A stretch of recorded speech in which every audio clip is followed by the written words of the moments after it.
Nigeria in whatever way. When it is God's time for us to go, it is and you not took my going time to talk. You are ready to defend Nigeria.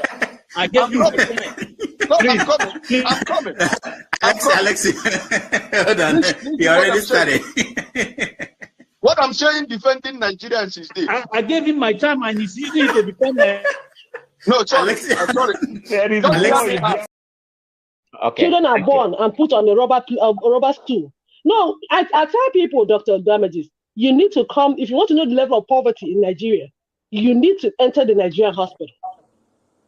You'll be walking at the doctor, sometimes you cry. Sometimes we use our money to give patients. So when people see doctors go on strike, I get mad. I had to leave. It's painful. You see a child that you're taking care of. After a few days, the child is retrogressing. The child is getting worse by the day because the drug you recommended, you prescribe for the child, they cannot take the child's prescription to the pharmacy. There is no money. They don't have money in their account. The little baby that is so fragile, you manage to take their blood sample. They cannot process the blood sample because the person at the lab said no, they don't have the money in their account. They will take my salary if I process this sample. So you watch the innocent baby retrogress. What do? You take our money from your pocket and give that parent, madam, please go and put in this account. Let me see this child get better. And we're here defending thieves because they give you $5,000, $1,000. What is $1,000? Children are born and put on plastic chairs in Nigeria. Are we not ashamed of ourselves? And we'll call Obi stingy. Let him be prudent and let us have functioning hospitals. Let us have good roads. Our people are dying. Children are dying by the day. I had somebody when I was in Calabar, and when I was still a medical student, the man I used to buy something from at American Market, his child was born premature. Guess what? But the child was older than the other child that survived. Why did his child die? Because the child missed the last incubator that was available. The other child that was born that was weak and had the incubator, his child did not have any incubator. They had to wrap the child and put a lamp beside him. That child died. Oh. And you people have the effrontery to come here and defend Tinubu article. Oh no, it's so sad. It's so sad. And I am ready to die defending. I hope that Nigeria wins. I'm never going to wish any president evil so that I can say I told you so. No, I won't wish them evil. I hope. You see, I'm not praying. There's no point. I can't pray for Nigeria to be fine. I only hope that Nigeria wins and Nigerians win. Because if you choose a dodgy doctor who has a dodgy record, who has, all sort of accusations leveled against him, to say this doctor, we think he's done this, or this doctor, this surgeon, yes, he's a senior surgeon, he's the most whatever surgeon, but there are a lot of accusations leveled against him. If you choose him to operate on you, and you tell me to pray for you that it doesn't kill you surgery, what's the point? I can't pray. You might make it, you might not make it. My prayer won't change anything. So I hope Nigeria and Nigerians win during Tinubu's 4 years. Thank you.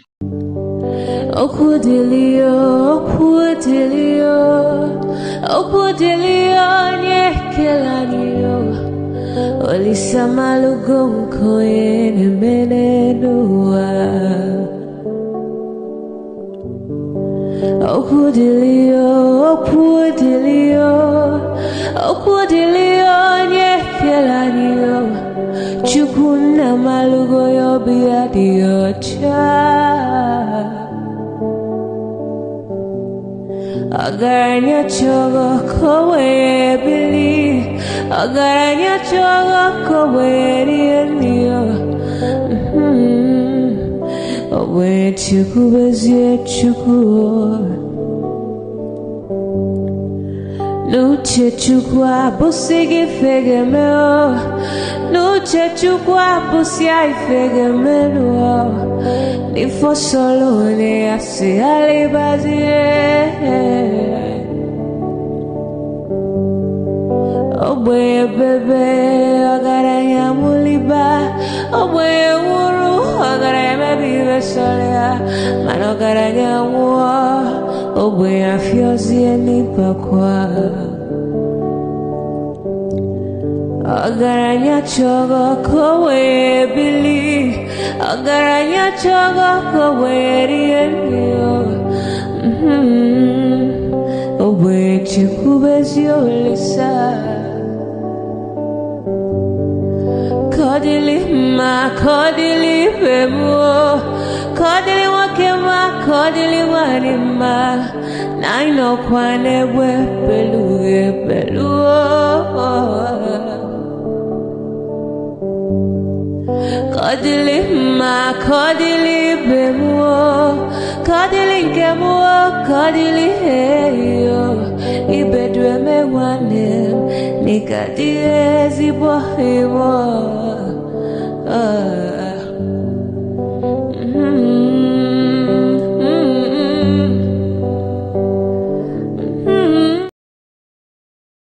$1,911,844,833 naira and 46.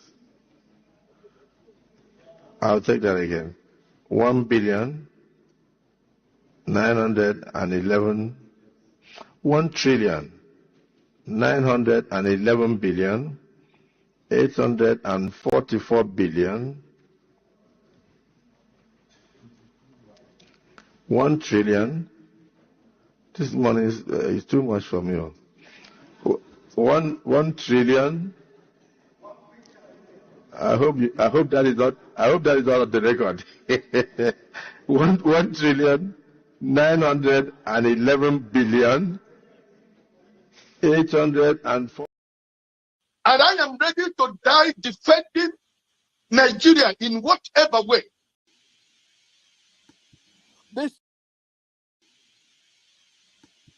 This is not a joke.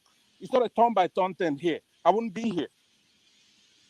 After this election, stop coddling Showore and having him running his mouth. He cannot win a single local government. So you are the one running your mouth. Stop, be respectful to Showore. Are you mad? Are you alright? Mute that guy. Mute him. It's my turn. Are you mad? Mute that boy right now. Amari, hold on. Mute that son of a bitch. No. No. Pansa, no, you don't say. No, this is not good. You see, this what I think I've said, why do you people want me to be making commentary, editorial commentary on this? This is your chance to speak. But you guys are making me to make editorial commentary. Why do we think that, hold on, Pansa, hold on. I'll call you when I'm done. Hold on. Everybody hold on. Why do all of us think that we are that important? Anybody, whoever you are. Why is this? Do you think this election will? I've seen the world. I don't know where you live. I don't know how you study history. I've seen the world. Nothing. This is not the end.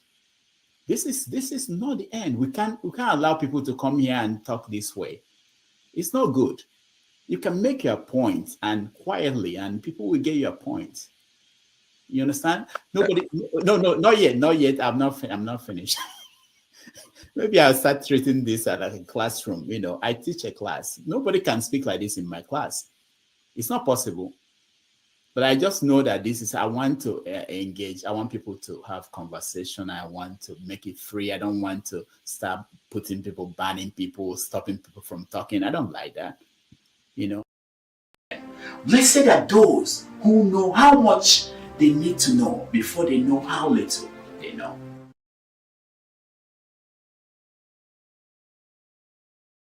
All right, you are welcome to this another day, beautiful day all around the world, wherever you are. I pray that it's a beautiful day for you. It's a beautiful day for me. And today we are on Have Your Say. As you know, we'll be paying a lot of attention on what goes on in Nigeria, and then as well as other nations of the earth. But just in case we are not able to bring your story or the story that you have in mind, you also have an opportunity to tell us that story that you have in mind. We want to say upfront that you are entitled to your view and you can express it.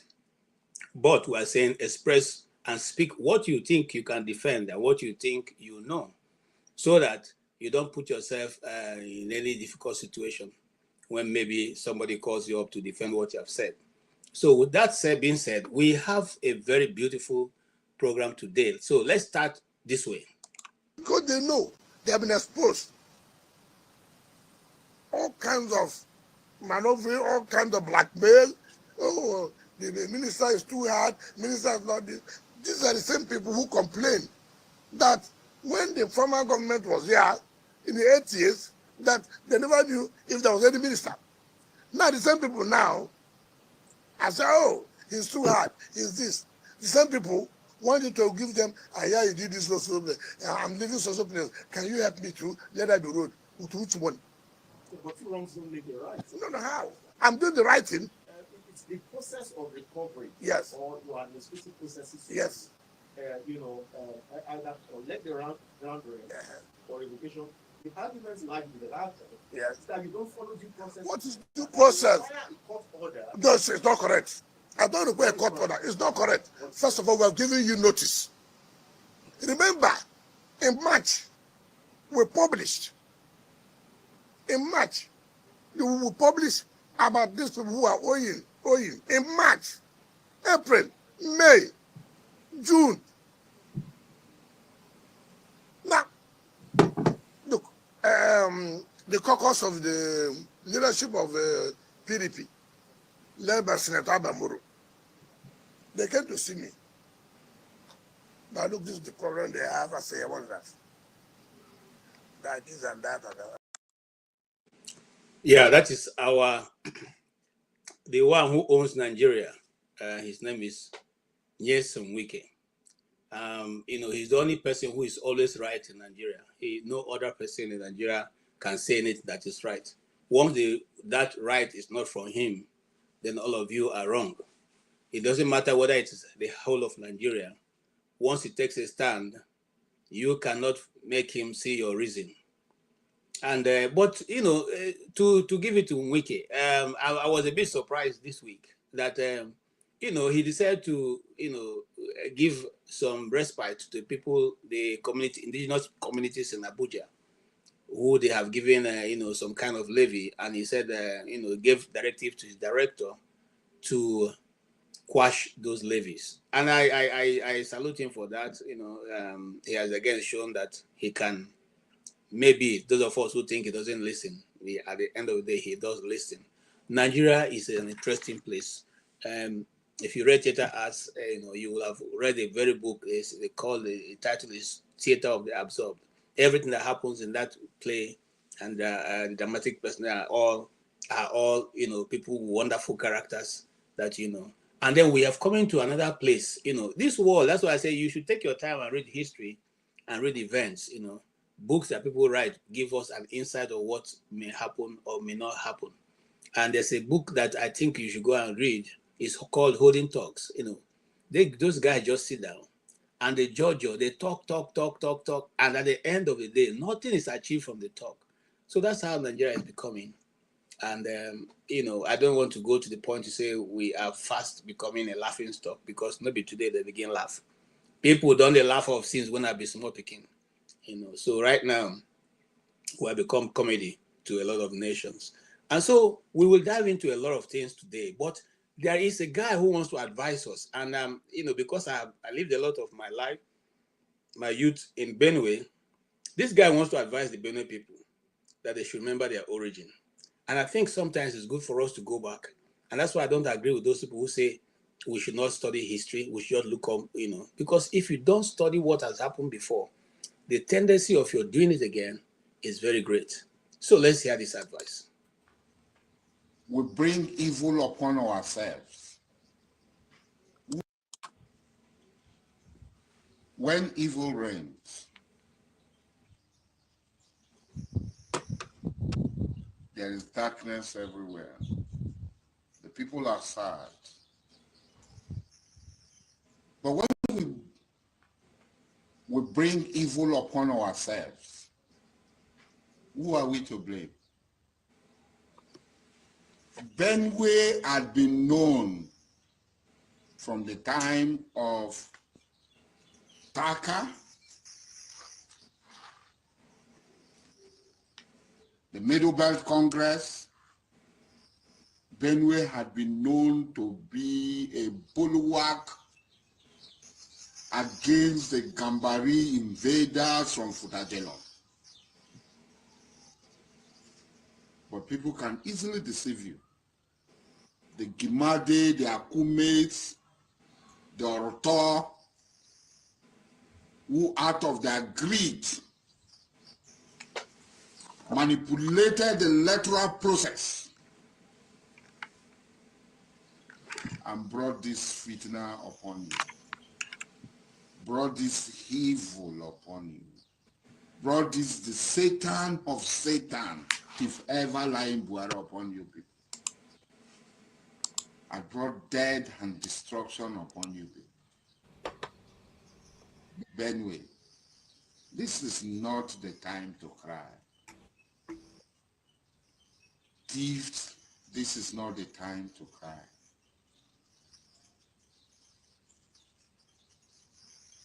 Idoma, this is not the time to cry. Egede, this is not the time to cry. This is the time to stand up as men that you are. You are men. Whenever they came, you stopped their jihad from entering your land.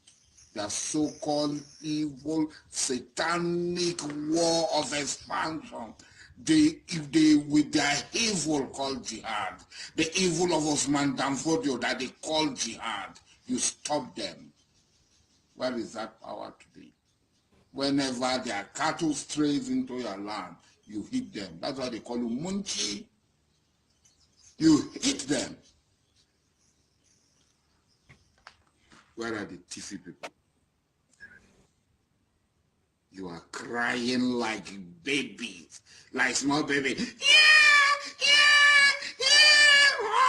You are crying. Shame on you. Rise up like the men that you are. Even thief women who are strong women, rise up. This is like the story that we read about Solomon when he died. His son Rehoboam wants to become a king.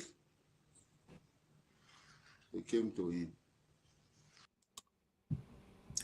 Okay, that is, one of the warlords in that contraption.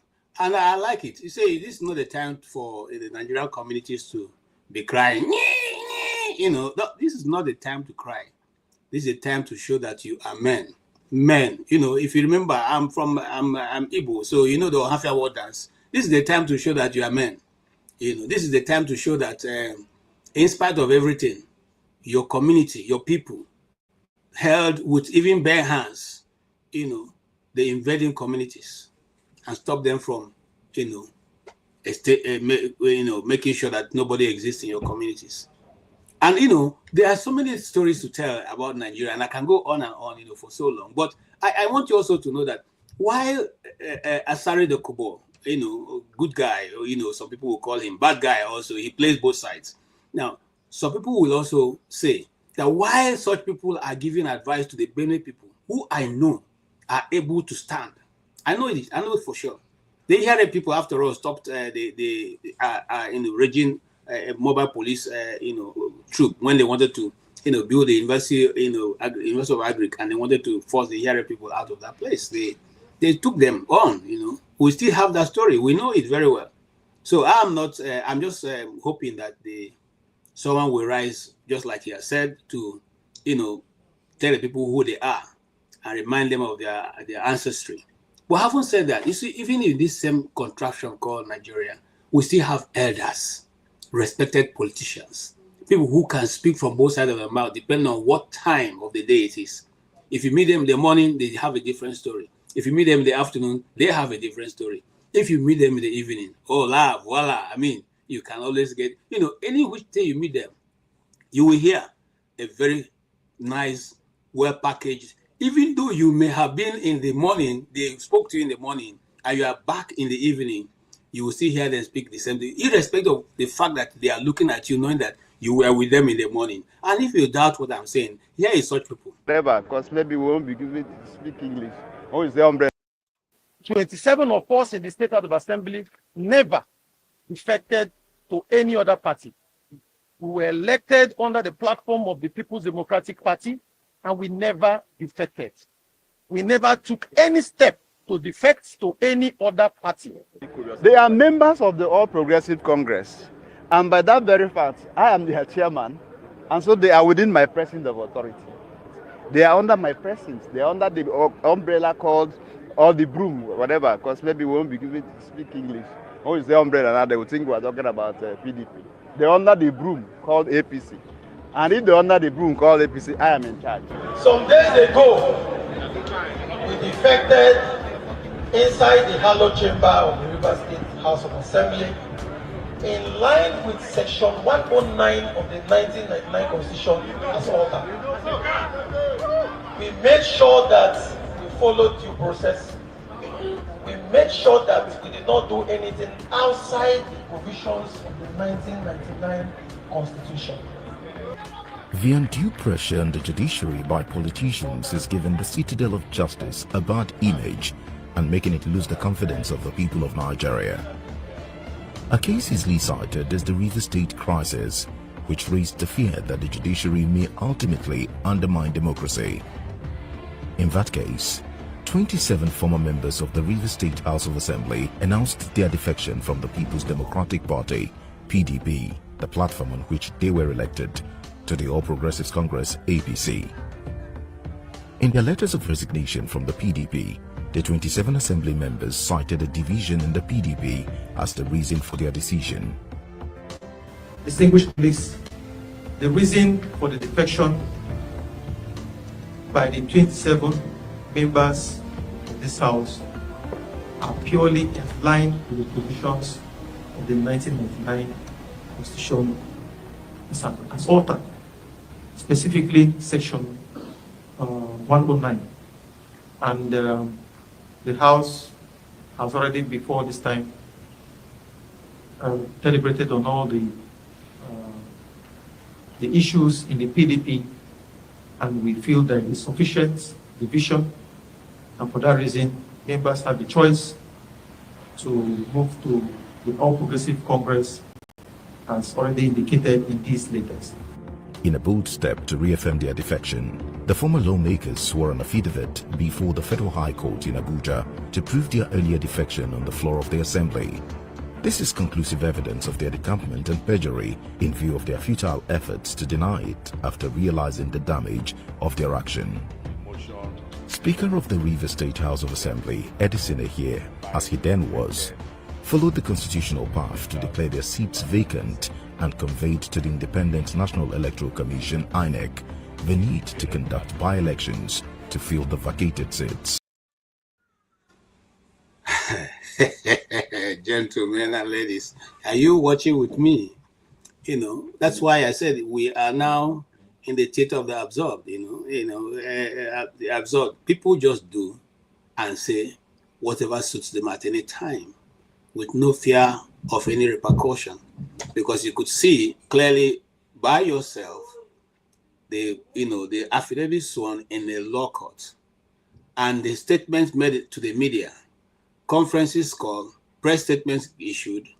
Yet these individuals who have children and family and wife and brothers and sisters and relatives are able to stand and say, we never. Come on, guys, man. What kind of a country are we running? So sometimes you see these things, and that's why it's difficult to defend anything that has to do with Nigeria. Because if the systems cannot be maintained, if the people who are running the system cannot be held accountable, what hope is there for an ordinary man? There's no hope. There's no hope. Because, as a Christian, I know that the Bible says, if you wrestle with men and you cannot prevail, what will you then do when they're wrestling with, horses? When you contend with horses? Okay? So now, why do I say that? If the ordinary men cannot even call these individuals who are not even in any position of authority, they're just simply assemblymen in states, then how can we call the president of Nigeria to order or call the governor to order? We can't do that because we've lost the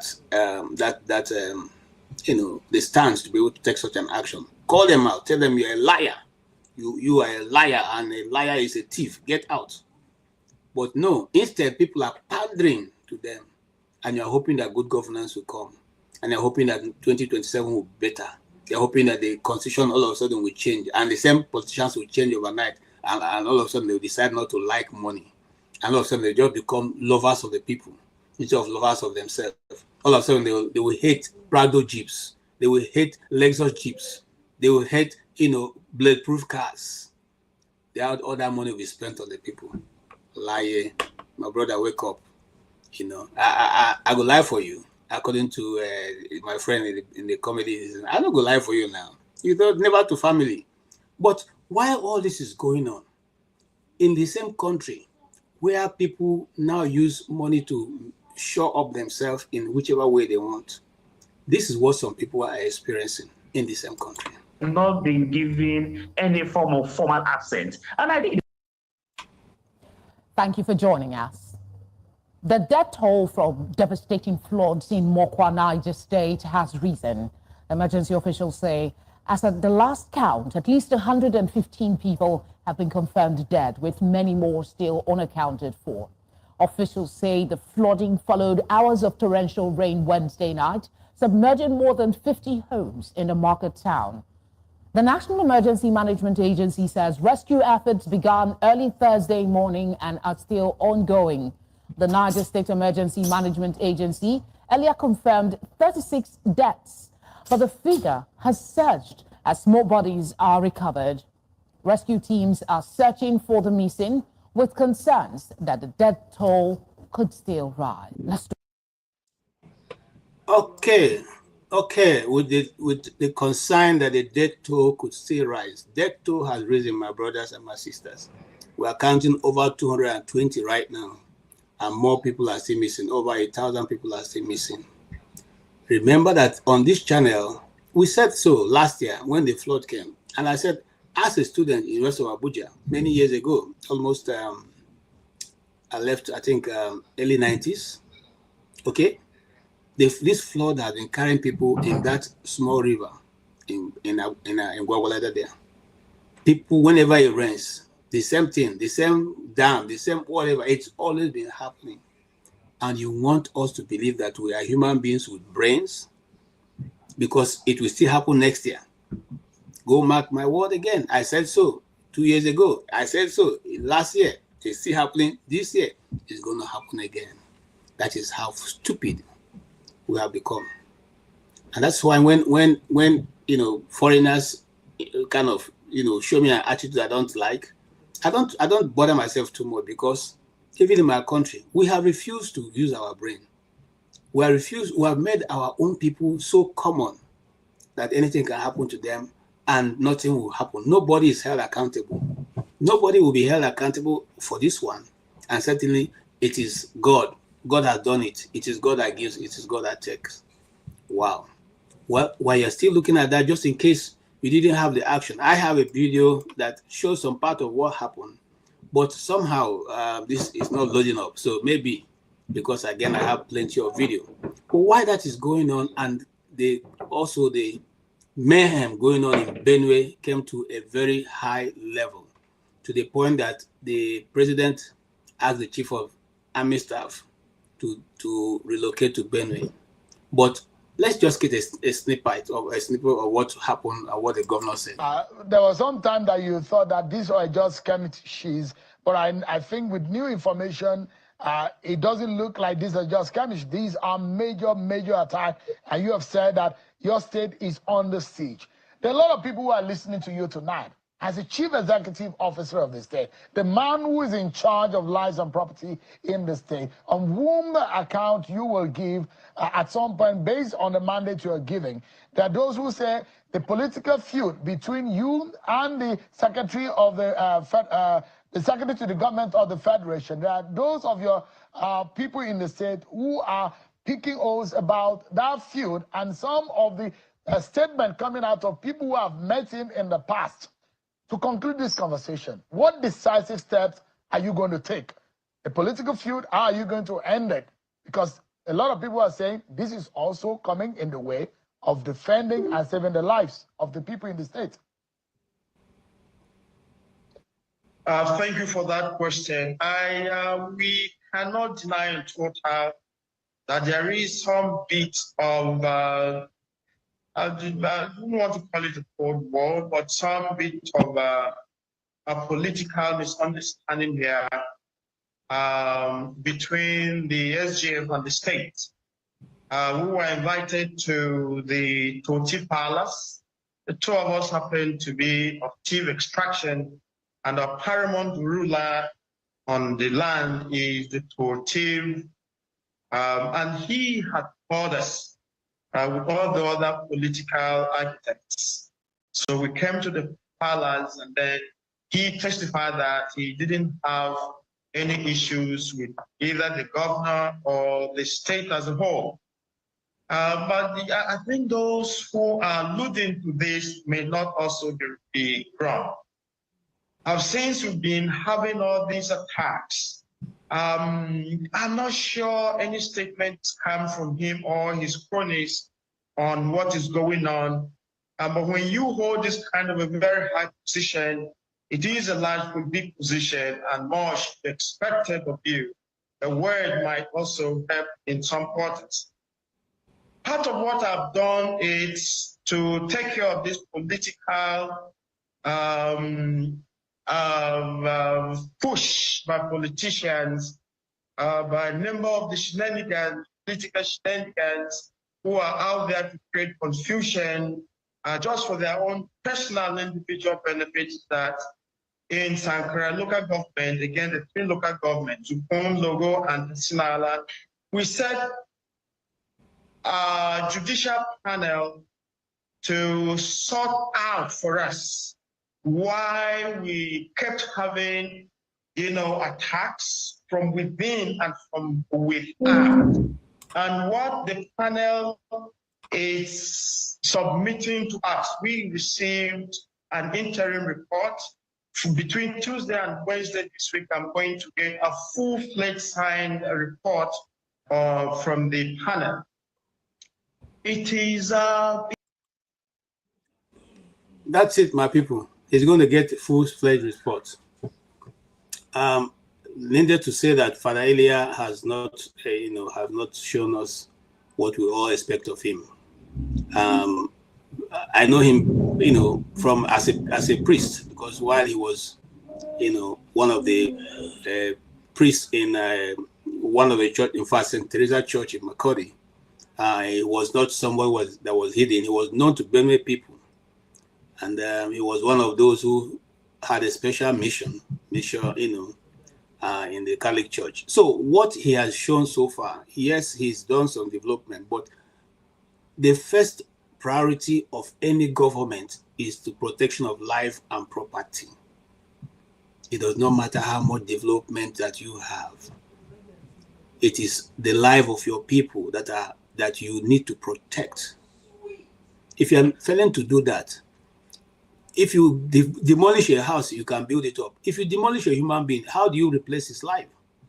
And this is what is going on. As we speak right now, in Benue alone, you have more than 30 communities have been ransacked and people occupying who are not indigenous of those places. And the people who are supposed to own those communities are now in IDP camps. And you're speaking, Igbo for me. Well, that is, for you to make sense of, if really that is what we expect a governor who is proactive to be telling us right now, you're waiting for a report. You can't be waiting for reports. You should be on the field, looking at what's happening. You should be moving up and down, making sure you give the people hope to know that their lives are secured. But why this is going on, some of you may not know. As somebody from the Southeast, I want to ask you this question before we dive into this whatever we're going to be saying today. This is... When will Southeast even have lion's share in any particular project? Mr. President, if this is an omission, it is an expensive omission. The Southeast cannot continually to be treated the way Nigeria is treating the Southeast. Let me give you an instance. Very good. And that is where I stand. The Southeast cannot continue to be treated the way Nigeria is treating the Southeast. And that's why you have all agitations, the likes of Mazi Nnamdi Kanu and Mr. Simon Ekpa. No matter how you look at it, if you care to read independent account, and one of the things I do is to read independent account of most of these things, you will hear some, you have a balanced understanding of what is going on in Nigeria. And any country that have two developmental agenda, one for one section and another for another section, you can never be able to come together. Things fall apart. The center will never be able to hold. While we're still talking about that, our president has also made move again to ask for more loans this time. And that's the reason why he first of all said they have finished paying the IMF loan, but now he's asking for a fresh loan. Now, at the time of putting this together, your son sitting with you right now in America, in London, in Australia, or wherever you be in the world, is already indebted by 5,200,000 and something naira. Your son. So, if we think that what is going on will not affect us, unless of course you decide to say you have moved and you're not going to come back to Nigeria, all of us will go chop breakfast. Having said that, the government also went into overdrive, commissioning a road that's supposed to be 750 kilometers, that they've done 30 kilometers, and they gathered to celebrate themselves. Now, but before we came on this channel, there was an independent guy, who went and did an independent assessment of the road and realized that the road done was less than 16 kilometers. Less than 16 kilometers. I've searched for that video all around the internet. I couldn't find it. I don't know how the government, I don't know. I don't want to say what I don't know, but it's no longer, I couldn't find it because I wanted to play it for you guys because the guy took his time to explain bit by bit. And this is part of the video that he did that I want to play for you right now. But you see, I want you to learn something. One of the things I want us to take away from this is that the government is playing a very dangerous game, because I realized that when I was searching for that video, I saw a lot of other independent producers like myself who have been given money to go out there and produce mass video explaining how government have been so good. I can see, because I know the script. I mean, the scripts. I know when when you are writing a mass script, the first person says the same thing. It has similar words that are used almost the same way that words are laid. It's also laid on the other one. You know that this is not a just an individual job, because we all don't use the same language. We all don't speak the same words at the same space at the same time. Nothing like that. Anyway, here is what I was able to find. Even at that, the guy couldn't explain more, because that video I was looking for started his explanation from this point, and this guy did the same thing, but in other words, he couldn't explain. The pavement is currently at kilometer 41 here on the Lagos-Calabar Coastal Highway, Adeleke section. Like I said, Adeleke section is Lekki Free Trade Zone. In case you don't know, Adeleke is not that popular, but Lagos Free Trade Zone, this is where they've gotten to. As you can see, they're not just building the road, they're also making sure the road is cleaned up. Right there, that's a sweeping machine. And we'll have a lot of guys working to ensure the road it's always kept clean. All right, so this is what I'm seeing right here on the change one on the coastal road. As we make progress, we'll be seeing more. Guys, the goal for this video is to cover the sections that will be commissioned on 25th of May. Today is 16th of May, so we have 9 days for this road to be commissioned. Okay, so that guy did a story, but it is now with the Arise News that reported that have said to independent people, individuals and all, take a drive on that road and find out for yourself how much of road have been done. You see, that's why they keep trying to attack Arise News, because Arise News have taken a position in this thing. Not that I love Arise News, I like some of the people, yes, as a professional colleague, I like some of them, but sometimes I also feel they push a little bit too hard. But they are doing it.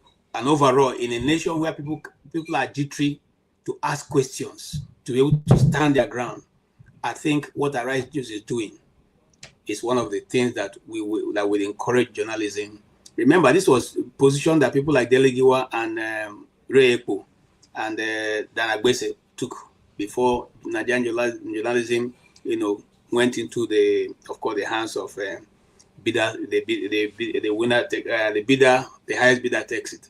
So they are beginning to bring back that culture of asking the tough questions.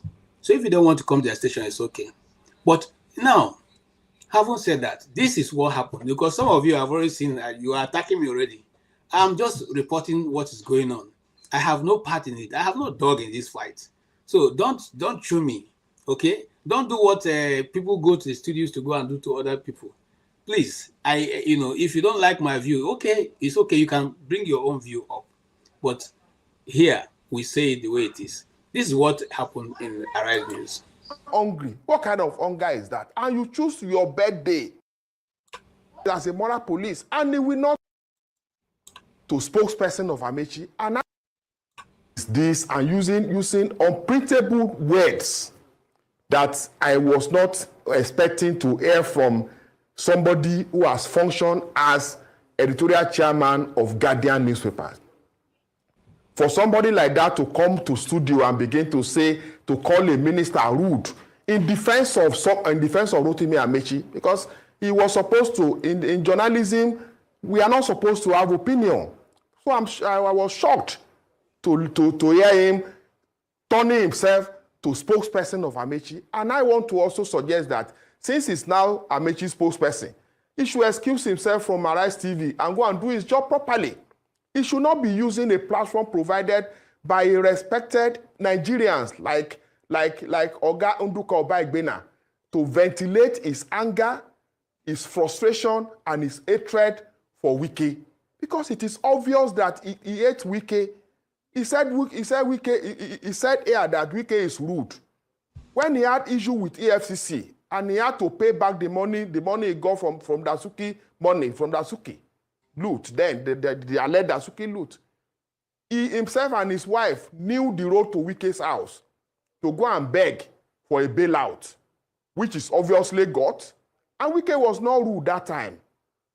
Oga Ruben Abati has always come to this station to present himself as a moral police, to postulate, present as a moral police. And he will not one day tell us that at one point in his life, he is a politician, a member of PDP.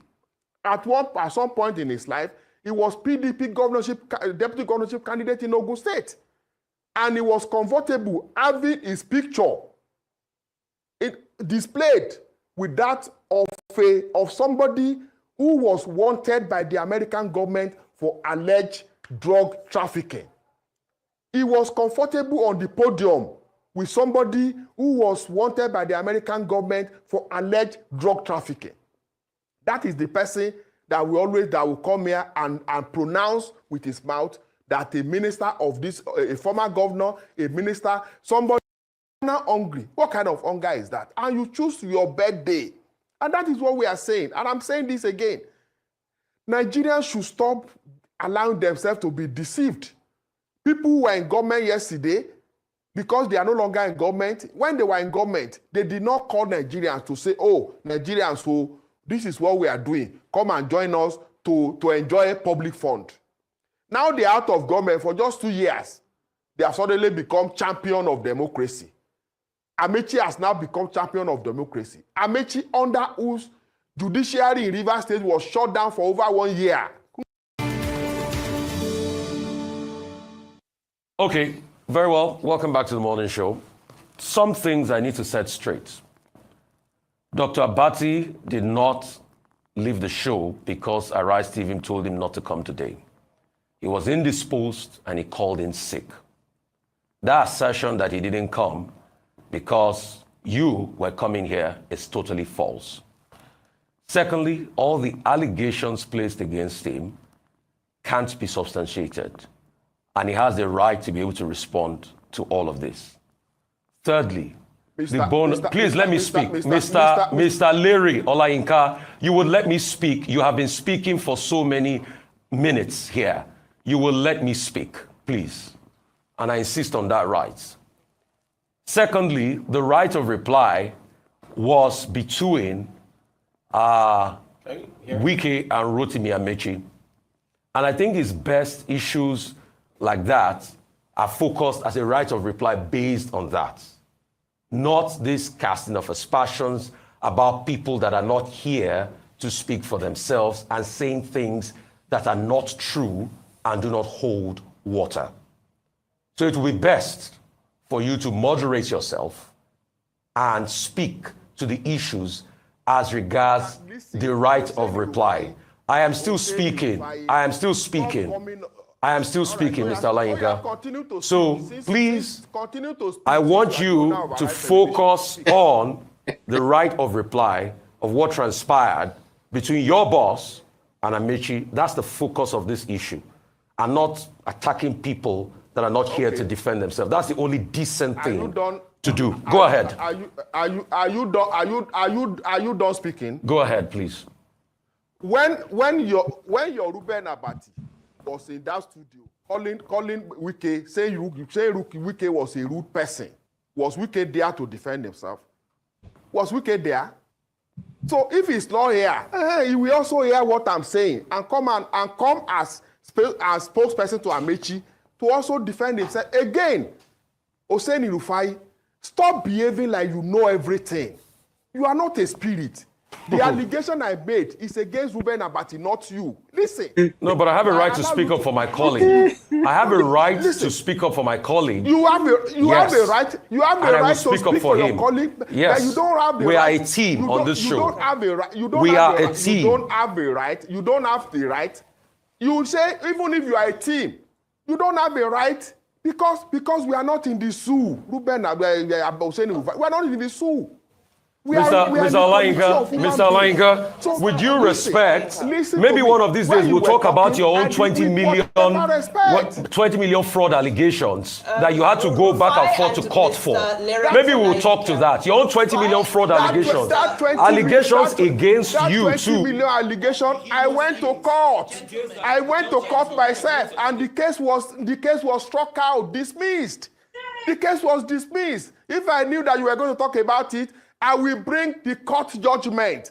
And that is why I say, so go and do a 2 or 3 weeks course in journalism so that you will know. You will not come to a TV station to begin to talk like you are a lawyer, using words like I put it to you. Like somebody is a court of law, you are doing cross-examination. I put it to you. I put it to you. This is a conversation, not an interrogation. You should also begin to act like human being that you are supposed to be. What I'm saying here is that I made allegation against Ruben Abati. Let him come and defend him. So you are not the one to say that the allegation is lie. He says it's false. It's true or not. Because you are not the person. Were you with him when he went to Wike? Were you with him in the EFCC custody? Were you with him? You were not with him now. So stop behaving like you know everything. Is it not you that you study animal anatomy? So that you are supposed to be doing it. Okay. What is wrong in studying animal anatomy? Okay, Mr. Can you show us your own certificate from the school you went? Show us your own certificate. Documentary on animal now. The certificate is phony. Guys said go and do documentary on animals and stop talking to human beings and let responsible person coordinate this program, not you. Not somebody who was convicted for breaking traffic offense. Not somebody like you. You come to station, you come to TV station and begin to do. Mr. Lere Olayinka.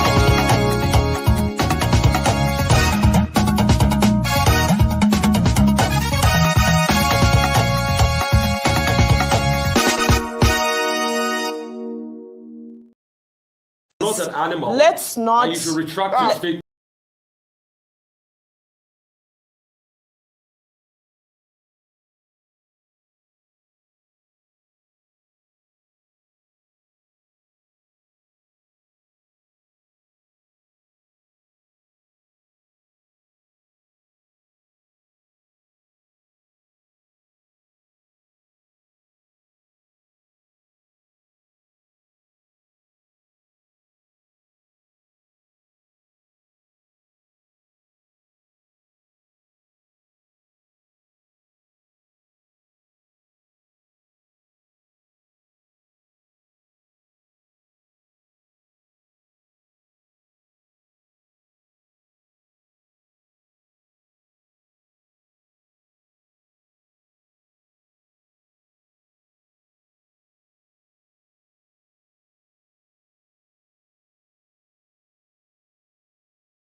Sorry, I didn't know that I was actually muted. Sorry. Yeah, so what am I saying? I'm saying that is what happens to us. What you just saw is a clear example of what happened to journalists. When they cannot find what to say about you, they begin to attack your person. If they can't attack your person because you're as fine as I am, they begin to attack your degree. If they cannot attack your degree, they look for one thing or the other to say.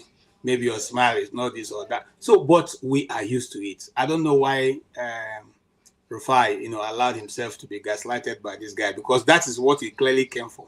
He came to scatter and shake the table in that studio, and he succeeded in doing that. But also, for me, who is a viewer, it was entertaining, and it behoves also look at how Nigerians think, because in the developed world, it's not actually what you read that's the problem, that you actually practice. Some people read other things and they practice other things, in this modern world. So I don't know why that should come in, but we are ready and ready to kick off this discussion. Please, just like me, I have my cup of tea here. Get your own cup. Let's get ready and let's get moving. I have with me in the studio bringing in Mr. James. Mr. James, you're welcome. I also have Mr. Tony. Mr. Tony, you're welcome. Great. It's been a bumpy ride so far, but I'm enjoying myself. And I also have quite a number of videos available if you want us to, if you have the time, we'll go there. But if, Mr. James, you have seen what we advertised, and what will be your comment? What will be your addition? Actually, I have no addition to make because the country has collapsed. These are signs of a collapsed nation. I have nothing actually. Let me give other people the chance to make their comments, because the country has collapsed. This is what we see. And the collapse is manifested in the judiciary, the health sector, the transportation, water supply, administration, the school. The entire country is in tatters as we are speaking right now. I do not know if you can tell me, if you can mention any sector of the economy that is working fine. I used to have the belief that the journalism sector is doing fairly well because at least they're able to update people on what is going on. But on the look of things, everywhere is just upside down. The center certainly can no longer hold. And I doubt if Nigeria will be able to get out of this quagmire, because to correct this kind of confusion we're engulfed with takes a lifetime. The present generation of Nigerians cannot survive it. And if it continues like that, the country will certainly break up. I'm not saying that I pray for the breakup of the country, but it is glaring that the country unquestionably will break up if we continue like this. That's just what I have to say. Nigeria is a joke. Now, the country is already a nuisance to the Committee of Nations, because I do not expect a man like Bola Tinubu to stand face to face with Cyril Ramaphosa to discuss serious issues, or the Senegalese president, the young boy there. Because when these guys are reasoning, you see that they have a clear sense of that. Direction. But look at. The country is hopeless. The country is completely finished. And as I've said, these are signs of a breakup of the potential breakup of the country.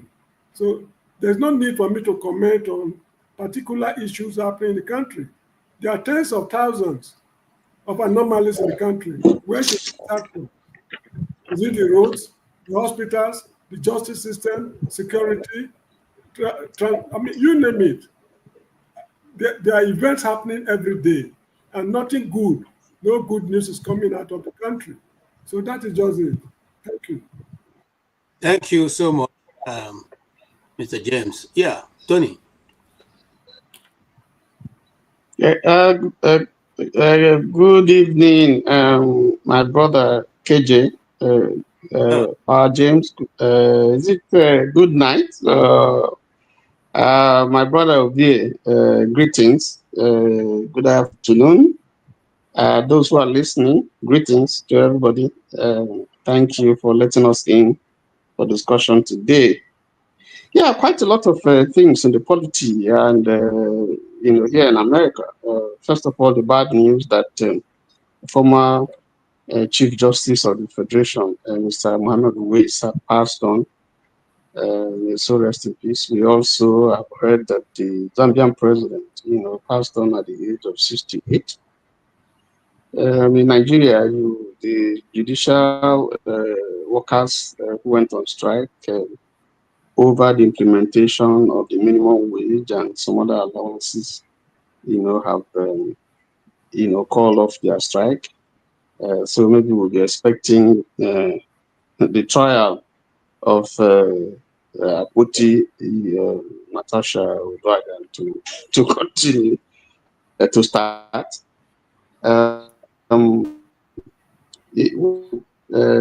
Defections, former governor Potting, a governor of Potting, a governor of Akwa Ibom State with 26 members of the House of Assembly.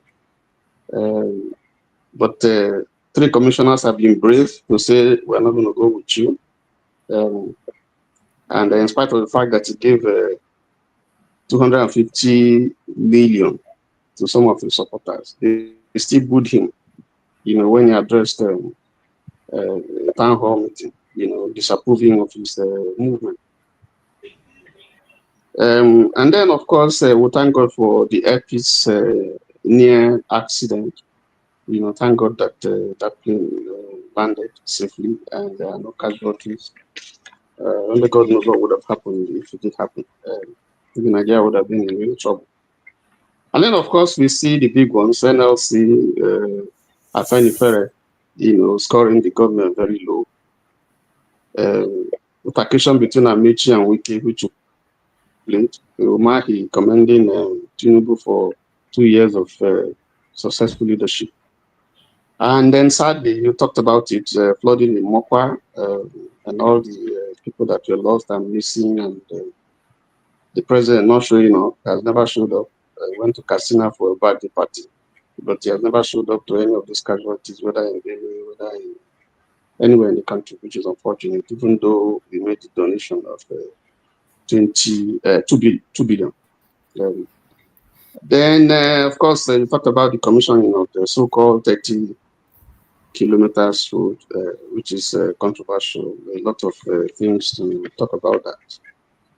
And then if you come down here to where we are now, we see Trump and Elon Musk, the differences between them now gone personal, and everybody firing at each other.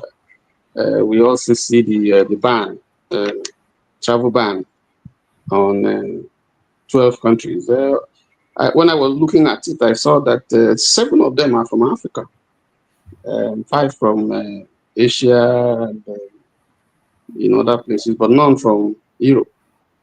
And then there were those that were still put on partial ban, and you still have Africa, more in those. So I don't know what's happening. So let me just stop there so that others will continue. There are some of the issues that I see. There are so many others too, but let me stop there so that others can contribute. All right, thank you, Tony. I appreciate that. Yes, some of those topics we will discuss. I don't know what happened. I was trying to get those Trump, and Elon Musk stuff to come up, but somehow my system just, around midnight, just shut to, refuse to download anymore.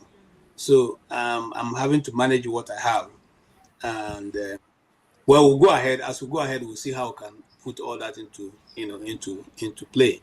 Yeah, Yes. let me just add that there was a protest in LA over ICE deportation. I saw that on the video. Yes. I think those who are in California can speak to that. Yes. Yes, I saw it.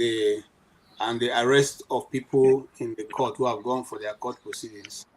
I saw that and I felt it's a bit. I think that's an overdrive. Anyway, let me hear from technology Okay, whatever. Okay. Oh, na Yeah. politics. You Even see, the name na politics. Even the name na politics. yeah. When you Which when you name when no you go fit call bros me? Come on, man, when you relax. Calm when you down. when you dress like animal anatomy journalist, Ah, where so you they say we put tie it you. for us. We go dey tie you. We don't tie you, guys. Now a black man dey drink tea for this hot afternoon. you dress like an animal anatomy journalist. Come here, they put it. How can we do now? Eh? At least he no go fit say that one of me because I didn't read that more anatomy. You know, but see, Ovie, that is an interesting topic. It's an interesting thing. If you come to the West, they don't ask you. What they look for is, can you do what you have been asked to do? Nobody's asking you for a certificate. I have not gone to anywhere they ask me for a certificate. Rather, it is people who say, oh, I read this and I read this. Say, really? You know, but most of the time, nobody gives. I mean, these people are using these things to, and I don't have anything against education, but because Hosseini Rufai Hosseini has animal husbandry as first degree, doesn't make him not to be able to write. That's also a special area where journalists, strive on that, So I don't see anything wrong with it. I think he just, like I said, he just came to gaslight them and they fell for it, You know, knowledge has no boundary. Yes, sir. Yes, sir. All right, sir. All right. Because you have to blame the Hussein himself. Now he bring himself that low, right? For person to the before people will begin question what this person even study said. That means something is not adding up, right? So, but this happen in the midst of now fight. But what thing I take from that drama is, for Nigeria, one person tell you, say, see your life. You understand? They see your life. So that guy, the lying guy, the guy came to see your life, right? So and they all expose their lives. So now the way to say take carry himself. When they say when an old man put in blockers for ground, picking go use and play. You understand? So you said the issue should not be about Abati, it should be about his principle for another. Then you turn around and tell her and say, what about your 20 million fraud? Like, you are a journalist. Why would you concern? You wonder how they accuse you rich. I agree with your argument. That's why you have to give it to you have to give to Dr. Amechi. Maybe never they hot shit like that before anyway, but the man tell him this is an interview, it's not an interrogation. Why are you interrogating me? The man has the right to actually in the event of defending his principle to actually point at people who make derogatory statement about his principle, which is Abati. So there's nothing wrong with what the man is doing, accusing Abati. Abati have 1 million opportunities to come and respond. Moreover, nothing the man said that is not out there in public. So Hussein, okay, not only Hussein did there now. There are three of them. But what about that? Are those people not journalists? Or are they more professional? Did they go into professional journalism than Rufai? No, but they just understand they come. If that's this best where he comes, so he came here with a plan. But I better respect myself and the sanctity of the office, which is pretty much that's why the only thought they don't speak for us. When people say they speak to power. Which power? What is the power? That is the power itself. You cannot if you are speaking to power, you don't go there. So it is very, it is funny, right? That's what TV is about. It's all about entertainment. It's all about distraction. So imagine, we started with a very serious point that Mr. James is trying to make, right? Yeah. Instead, now drama will deceive our national TV, right? So it's an agenda play. All those are just distractions, just noise. Right? The real deal is happening before our own barrier. So that's why they put them there. They know why they assemble those kind of characters. It's not big necessarily because they are the best among Nigerians, but they fit the script. And that's why now just distraction. They have nothing to but. Most importantly, the man came and just exposed them. That's what it's about. And I think he succeeded. He deserved a pay raise. If I be weak here, I said that guy deserved a pay raise. Yeah. He did it very well. All right. Femi, yes, you have any observation or more to add to what we're going to discuss? I think if you notice for the last, good morning, by the way, or afternoon. I think if you observe, there's been the same, more or less the same central topics or things that have been in the news. It's Trump, it's the issue, the Gaza, Palestine, Israel issue, it's the Ukraine, Russia issue, and of course, our dear country, Nigeria.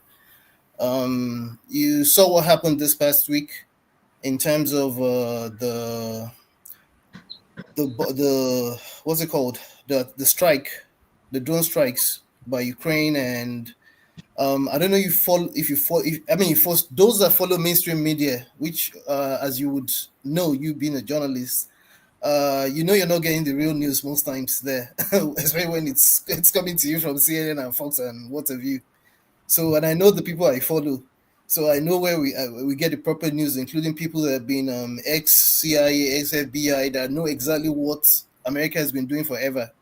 Anyway, and you see the way, whether I like him or not, the way Putin has continued to conduct himself in terms of holding back, because what they did, especially with the fact that the US took itself out of that nuclear agreement, if you recall, what they did and what could have happened, we probably would have ended. I think at the end of the day, I think we're getting to a point where, especially with the professionals who study the nuclear clock, who have put the time to eat reading the clock at 83 seconds to that time, I think we're playing a dangerous game, and maybe humanity would eventually end the world as we know it, and then will become extinct like other wars that probably had beings in them before. And down to Nigeria, during the week I was looking at some paper that was written by I think there were the two professors in Benue regarding Nigeria's debts, how Nigeria got itself in the debt. Previously, I used to think it had to do with when somehow Babangida dragged us into SAP via IMF. You know those stories better than I do. It turns out that the British actually helped on our behalf, had collected a loan when they were still in charge. I never knew that. I just found that interesting. But anyways, so to talk about prosperity, when you said it better than I could, when we're doing the same thing we'll be doing, probably even in a more beautiful way, using one of the words that form the phrase for Trump's beautiful bill. We think that what we're doing is actually beautiful right now, in the sense of using one hand to pay the COVID-19 IMF fund, and on the other hand, we quickly see we'll be all right. Anyway, I think we will be all right eventually. Like I keep saying, at some point, like my cousin typically would say, when Nigerians get tired, we'll forget about tribalism and what's it called, and we'll actually give them the Arab Spring treatment. But besides that, there's nothing much to say. Say less. Say no more. Thank you so much. And that I think Russia actually retaliated as at yesterday, if I'm not mistaken. And they're just starting. I think they're still compiling the list, according to Ray McGovern and Scott Ritter and co. I think they're still especially when you look at Lavrov, that who's described as probably the prime foreign minister in the world. They're taking their time. They're giving it slow poison. They're taking their time. Yeah. All right. Thank you so much. And that is what I've always said. I said those who think that this guy in Russia is a pushover, or the Russian army is a pushover, they have a lot coming for them. These people have set their system ready for this moment. They knew it was going to come. They're not like us who go to sleep. These people knew that this time is going to come someday, and they'll be ready waiting for it. So let nobody deceive us and say that, oh, they don't know. No, they know. And, it's only we, people like us from that continent, where we see an event come to pass and some telltales are pointing towards that direction, and we don't take caution. We don't advise. We continue to guide in that direction, hoping that magic will happen one day. but magic's not going to happen. And so, righteous man, I see you, but let me go to Mazi Okpara first, who has been coming in and going out. I think his network is not stable. So, Mazi, you're welcome. What's your initial comment? Do you have any addition? Actually, yeah, because you're right, my device is messing up. My network is just fine. Just the whole thing is just messing up. I'm fine. Good evening, everyone. KJ, Righteous Man, my brother from Lagos, Tony, and Mr. James, Femi, all of you. Democracy versus what? The cruelty. My man, good evening from here. I'm okay. Actually, I just entered now and I didn't pick up the whole thing. So let me continue hearing. Let me just give a little chance and I'll come back. Okay. Righteous Man. Yeah, KJ, good evening, and all the panelists. I, just like my brother just said, I don't understand the topic, or I have not read the captions of what we are to discuss today. But I want to assume we are talking about the impending Third World War. Am I right? Well, it don't start. It's no longer impending. It's been on motion for a minute now. Okay, we are not going to. So yeah, because I was watching some documentary recently, and I tuned to BBC News, and I saw their Prime Minister reassuring the British citizens of their readiness for war. And it's like budgets have been made, and they're recruiting people from Africa, especially Nigeria and some English-speaking countries, giving them free distance between some certain age, recruiting them if you want to join their military and so on and so forth. So with what is happening in Russia today, Russia and Ukraine, Israel and Hamas, and Iran and Houthis, with what is going on with China wanting to take over Taiwan and the rest of it, and Trump reassuring the Taiwanese of the readiness of America to defend them. I think we are at the very early stage of Third World War, at a very early stage, but it can be prevented. One thing I know from history and nature is that after some centuries of an empire existing, another empire or another world power will emerge. If you look at the USA today, USA is declining seriously, but the glory of the US has blinded the eyes of those who live in America to discover that America is declining. If you see the inflation rate and what is happening in America today, I was hearing the Brazilian president. I was listening to Canadian, the Prime Minister or the President of Canada. He said they are moving towards China and India. They are going to abandon US very soon, if not immediate, very, very soon. So it's like attention of the world is shifting to India and to China. And it's going to affect dollar. And once that happens, once dollar collapses, the empire called America is gone, So it's a signal. I think something is going to happen. It may not be immediate, but it's not going to last in the next 20 years. There will be a shift. So that's what I have preliminary to say at this moment. Thank you. Thank you so much, Righteous Man. But I want to just say, you see, looking at the way it is, America is going to take more than what you just said for America to, to crumble. I can tell you that much. Because the people love their country. And the people love people who stand in the path of truth. You see, once a country is concerned about certain standard, it's to be difficult, except God decide that, okay, it is done for this nation, but it's going to be difficult. The reason why most nations collapse because KJ, please, can I interject a little? KJ. I'm coming. 1 minute, sir. In our country right now, we don't even have common laws. Everybody, depending on which section of the country you are, your law is different. The action towards you is different. So how then do you have a national, interest? How then do you now see yourself fighting on behalf of your nation? It becomes difficult for you to say you are a patriot. But in this country, I can tell you, if you come to July 4th, I will go to the street and take pictures for you.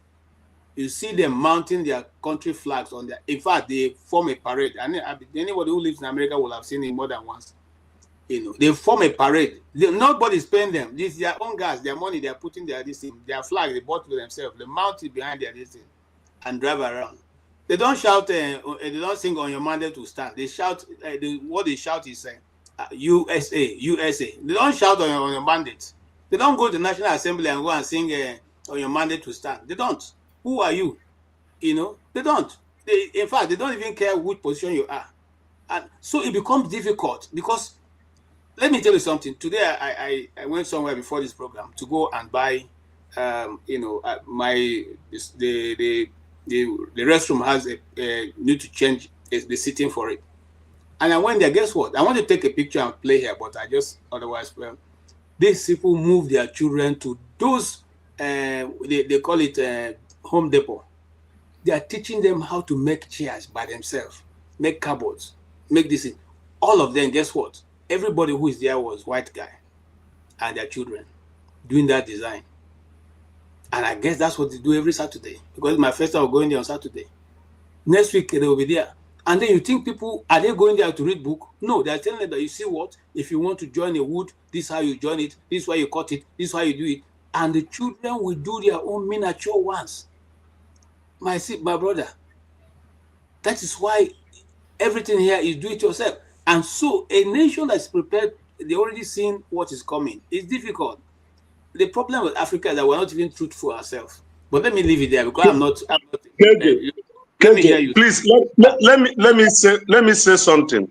KJ, you know that I personally like the man called Trump because he's blunt, he's a man of his own, but some certain decisions that Trump has taken, if he did not reverse it, it would be the fastest track of bringing America down.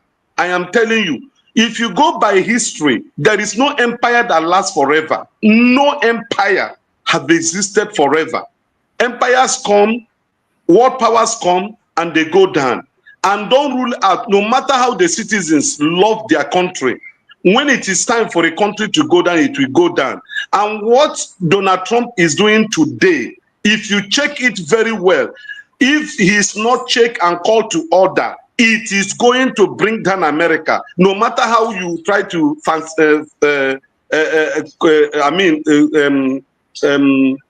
of color it, the truth is, with what is on ground today, other countries of the world, no tree can make a forest. Other countries of the world are shifting away from America. Even the greatest ally of America, which is Europe, they are turning their back from America. China, Canada, every country is moving out of America because they see that America wants to portray themselves as God of the world, and they want to resist it. And the cause of that is Donald Trump. Unless he revises most of these steps he has taken, give it years to come back. I'm just telling you the truth. He's my man. I like him, but he has taken wrong decisions. Thank you. All right. Let me I just man, stay away from news for at least 6 months. All right. Yeah. Jester, go ahead. Thank you, KJ, and everybody here. Maybe my view will be controversial. I feel sad. It breaks my heart when I see Africans bothering themselves about other countries. In Africa, we spend our time on fables. We believe so much in fables, folklores, tales by moonlight, predictions. That's why we listen to all these prophets. And the truth about it, that it has not brought any developments for us. Evidence-based things, we don't do it. That's why Tinubu will come and commission a 700-kilometer road. I will commission 30 kilometers, knowing that we believe fables. That 5 years down the line, he will say he built a 700-kilometer coastal highway, and nobody will go and check. We are here. I mean, look, don't care about Donald Trump. Whatever America, whether he wants to be great, let it be great. Why are we bothered about whether America will break down in 10 years, 20 years, 100 years, when our country is a bullshit? Dexter, but this is how you say, and people. I'm having my say. I know we're discussing topics. No, don't disregard people. We're discussing topics. Yeah, I know. I'm just. My point is. Yeah, you can't tell us how to talk, please. I'm not telling anybody how to talk. Yeah, all right, don't tell us that. That's what you're telling us, please. Okay, let me say also. I agree, but you don't tell us how to talk. Let me have my say. My point is. Yeah, thank you, guys. It's too early. We have. Yeah, I know. See, I want to stop this disrespect. I'm not attacking anybody. Yeah, I'm not attacking anybody. No. You are. Okay, if you feel Femi, if you feel attacked. If I wasn't here, it's a different thing. I don't know about the others who are elders anyway. Okay, anybody who feels hold on. If you feel offended by what I said, I apologize. But let us keep it civil. Go ahead. Yes, go ahead. My point is this: the Western world has moved forward based on data, based on science. They have moved very far ahead, and what it's not about here, it's about everywhere. And I talked about how in Africa it's about tales, and we so much believe in all these things.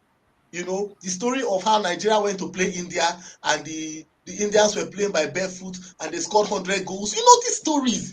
I'm not going against anybody. But my point, I think at a point in time, for everybody that has come here, the internet, the guys that came, that brought about the internet, about networking, it's about sitting down and look. It's the truth about it is that this knowledge is available to all of us. It is mathematics, it is physics, and the difference is that the Western world, they are doing something productive, so very productive, purposely, evidence-based checks. But for me, when I look at the way we operate in Africa, it seems we are more interested in the stories of things rather than in concrete. And it's unfortunate. It's not like we don't have professionals. Africa, we have professionals that have gone around the world, gone to Russia, gone to South Africa, and they know these things. However, you have a chunk of us, instead of us getting down to making things work so that we don't have to be bothered so much about what. Example, look at China today. China don't care about whether America want to be whatever. Why are you bothering about that? America released ChatGPT. China released DeepSeek. The truth about it is that why it pains me so much. In the whole world today, Nigeria is sitting on a gold mine of human resources. The youngest population in the world today is Nigerians. That is a gold mine. Well, it seems like we are not even ready to harness it. But look, you can have a gold mine. If you don't mine it, somebody else will come and mine it for you. Tomorrow you will now start saying, oh, they are taking my gold. But you had the gold mine. That's the way I see it. All right, so maybe that's where we start from. Well, let's start from home. I was thinking we'll start from America, but since you have talked about our gold mines that we're not mining ourselves, maybe that's a good place to start. And I say that to say that we are the only nation in the world where we don't know where our president is from. We don't know the members of his family. We don't have a history of when he was 10 years old, 20 years old. We don't have a history of where he comes from, which village. We don't have a history of who are his children, how many wives does he have. Nobody knows anything. Everything about him is shrouded in secrecy. Yet, we sometimes want to criticize other people who can tell where their presidents are from and who their presidents have been and they can give you a record of who they are. Having said that, let's get ready to discuss our first as we come back from this break.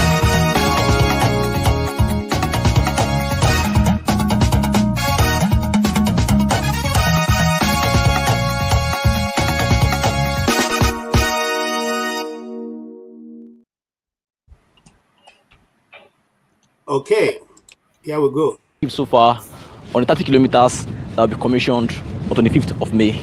This is what I come here to find out. You see what they've achieved. I will ensure I cover them. According to the Minister of Work, they'll be commissioning 20 kilometers up on this section from this VI down to somewhere in Lekki, that's Okowaja. Then we'll go to the Lekki Free Trade Zone where they'll be commissioning 10 kilometers on that section. So it's going to be a lengthy one, but I promise you every bit of the time you spend on this video will be valuable. That is my word. I will ensure I keep to it. Don't forget to like this video and subscribe. As you can see. All right. Thank you, Mr. Just Ost. Thank you for your contribution. We appreciate your video and your time. I don't want to. We thank that young man who went out there. The one I was actually looking for, I couldn't find, was the guy actually did a physical examination of where the road is, the path they have done, and the path they didn't do. And he calculated it and came to less than 16 kilometers. Gentlemen, I come to Mr. James. Tinubu wants to complete the West East Coast Road. There's the only time I appreciated, what's his name, Chidoka, former road safety man. He calculated how much transport, in how many people will use that road. And he said that that road will not even be able to recover the money in the next 50 years because that road, has the least of transport, the least people traveling through that axis to be able to make that, that quadrum. So the question be, why give such huge amount for this kind of, and a kilometer is 4 point something billion naira. Okay, for a kilometer, just a kilometer. The question be, and it wasn't brought to the public for bidding. The minister said they gave it to this Chagori because Chagori has the expertise nobody else have in Nigeria or in the world. Chagori has done some work with him when he was governor of Lagos State. Consequently, they didn't feel it should be bidded for, and so they gave it to him. What do you say, Mr. James? Is that how it's done in the Gambia? Well, the Gambia, there is no basis of comparing the Gambia with Nigeria because the Gambia, the whole of the Gambia is just a little bit, in fact, it's Bayelsa State, 13,000 square kilometers. There's no basis for comparing the two countries, and the population is just like that of Abuja, about 2 million, roughly, slightly below 2 million. But however, I remembered when Obasanjo was a military head of state, he commissioned the Lagos-Ibadan Expressway. And the kilometers then, if I still remember, was 170 kilometers, and it cost 170 million naira. People cried out that it's a colossal waste. It's this, that, although the road is very important, but the amount of money they spent in those days, it was unimaginable. People cried out. Anyway, if at this stage of our development, we are talking about commissioning of roads, when man is exploring space, people are looking for alternative home in space, and we are busy constructing roads. That shows how serious we are. I do not know of any well-developed country like the United States or any of the European countries where a politician will tell the people, if you vote for me, I will construct roads for you, or I will build schools, I will improve water supply. These things are mark of backwardness. And unfortunately, well, the way I say it is that according to, I think, Socrates, he said, the people get the government they deserve. When Nigerians are tired of saying they are tired, they will know precisely what to do. Although I'm not a Christian, but there's a portion in the Bible, a verse in the Bible, which says that the world is passing away, and so are its desires. But he that doeth the will of God remains forever. The world is leaving us. In fact, we've been left behind, far behind.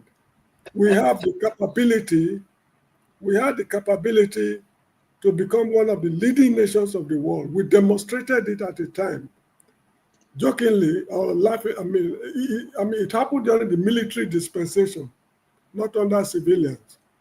When we, with bare hands and diplomacy, dismantled apartheid in South Africa, liberated Zimbabwe, then Rhodesia from colonial subjugation, Mozambique, Angola, Guinea-Bissau, Namibia. We did not fire, a bullet, let alone a ballistic missile. Just with bare hands and diplomacy, we were able to accomplish much.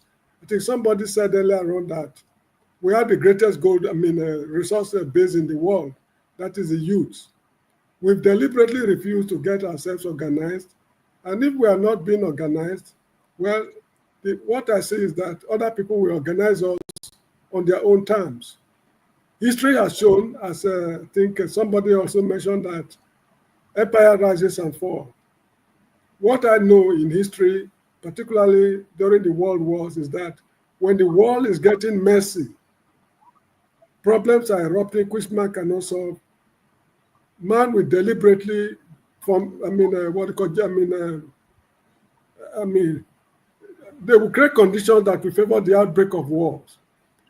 After the First World War, African territories were shared among the victorious powers, despite the fact that we died in thousands.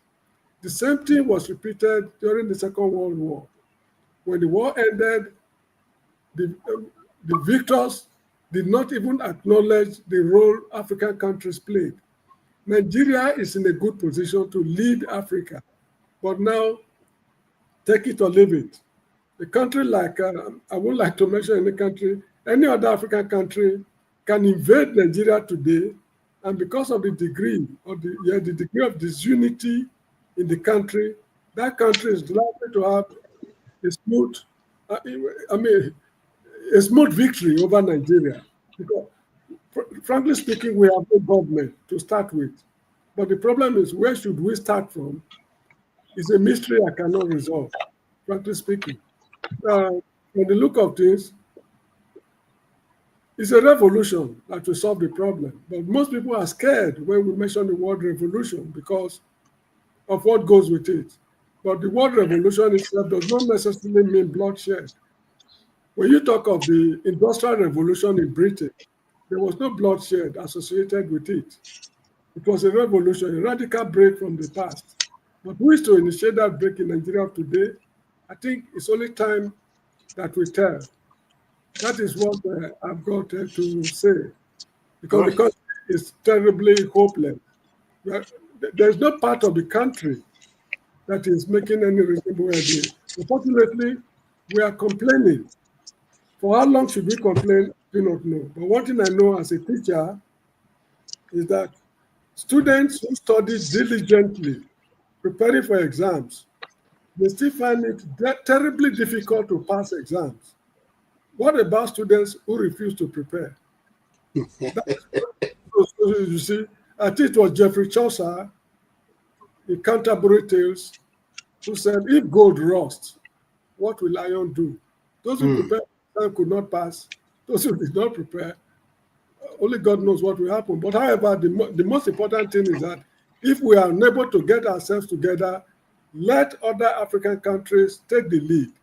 If South Africa, Zimbabwe, or whatever it is, they're able to come up as a leading country in Africa, they can subjugate Nigeria in the interest of the black man. Because if Nigerians are proving to be nuisance to the world community, let another black nation take over the leadership. Ghana was leading. At a point, they fell. Nigeria took over, and Nigeria has deliberately fallen. Let another African country wake up and take over the head of leadership. Thank you so much for the time. Thank you so much, Mr. James. And I like what you said. If gold it do rust, what will iron do? And that is what I will come to Tony with. I'm coming to Tony knowing that your country has failed us to lead Africa. And Patrick Lumumba, so Patrick, what's his name? The professor, he said in one of his speech that Lumumba, that Africa is waiting for Nigeria to rise, to take his place of leadership. And a young guy made a follow-up of that, saying to him, Africa, if you're waiting for Nigeria, you wait forever. Because Nigeria is the only for Nigeria have slept. So what says you? Because see, my challenge with those who don't want to hear that Nigeria has disintegrated is that we don't even have any no mechanism to bring unity. No mechanism to say, okay, Mr. Tony is aggrieved. How do we address Mr. Tony? And if you doubt what I'm saying, look at the reconciliation going on right now in PDP and all the rest. Do you see anybody trying to reconcile anybody? Instead, they are fighting each other and saying, look, who are you to even be annoyed in the first place? How much did you contribute? Is that how people bring reconciliation in a system? Yes, sir. Tony, I'm waiting for you, sir. Yeah, thank you. That is what I'll call the Nigerian conundrum. We are busy celebrating things that add little or nothing to solve the problem that we are grappling with.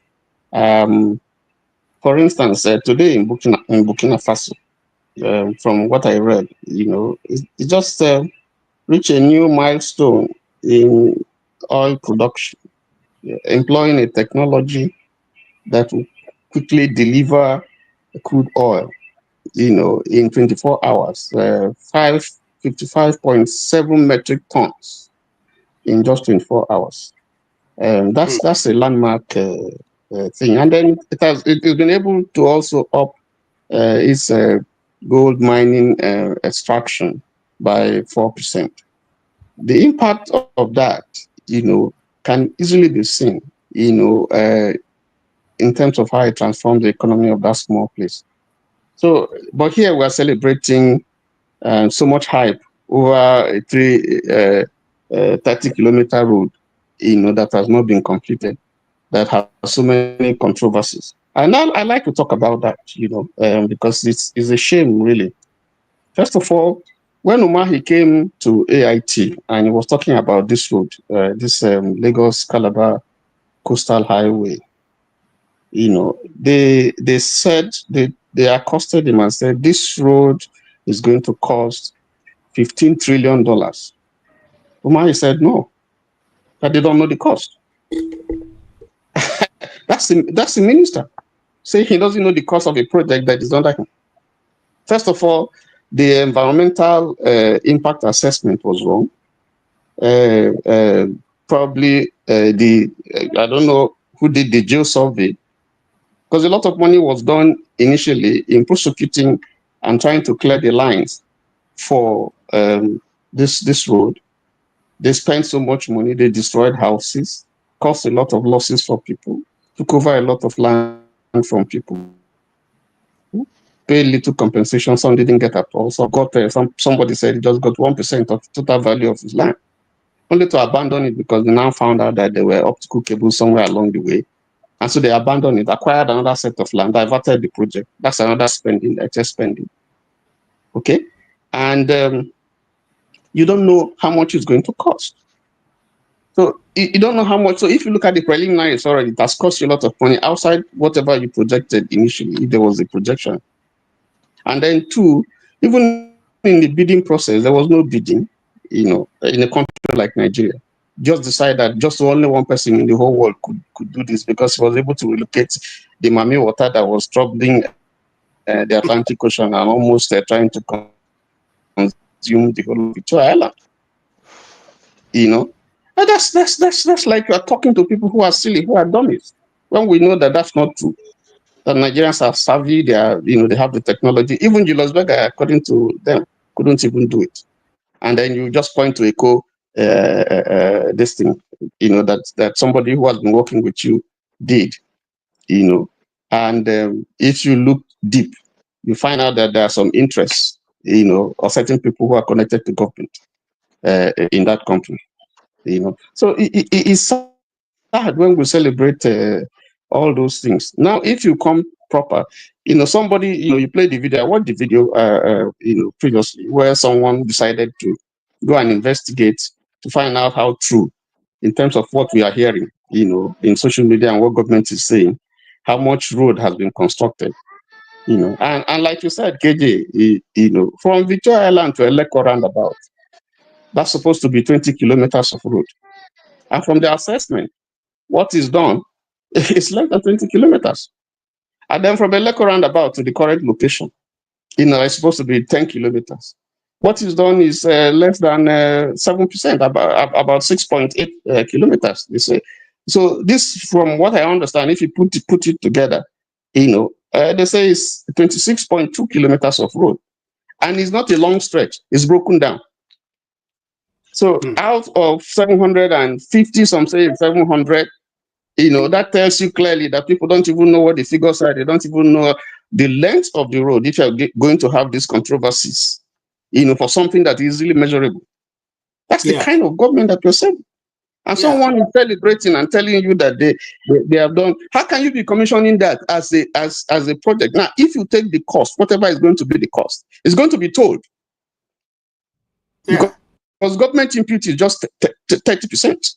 And then a private company is investing wherever it's getting money, 70%. It doesn't have that money. It's going to borrow that money.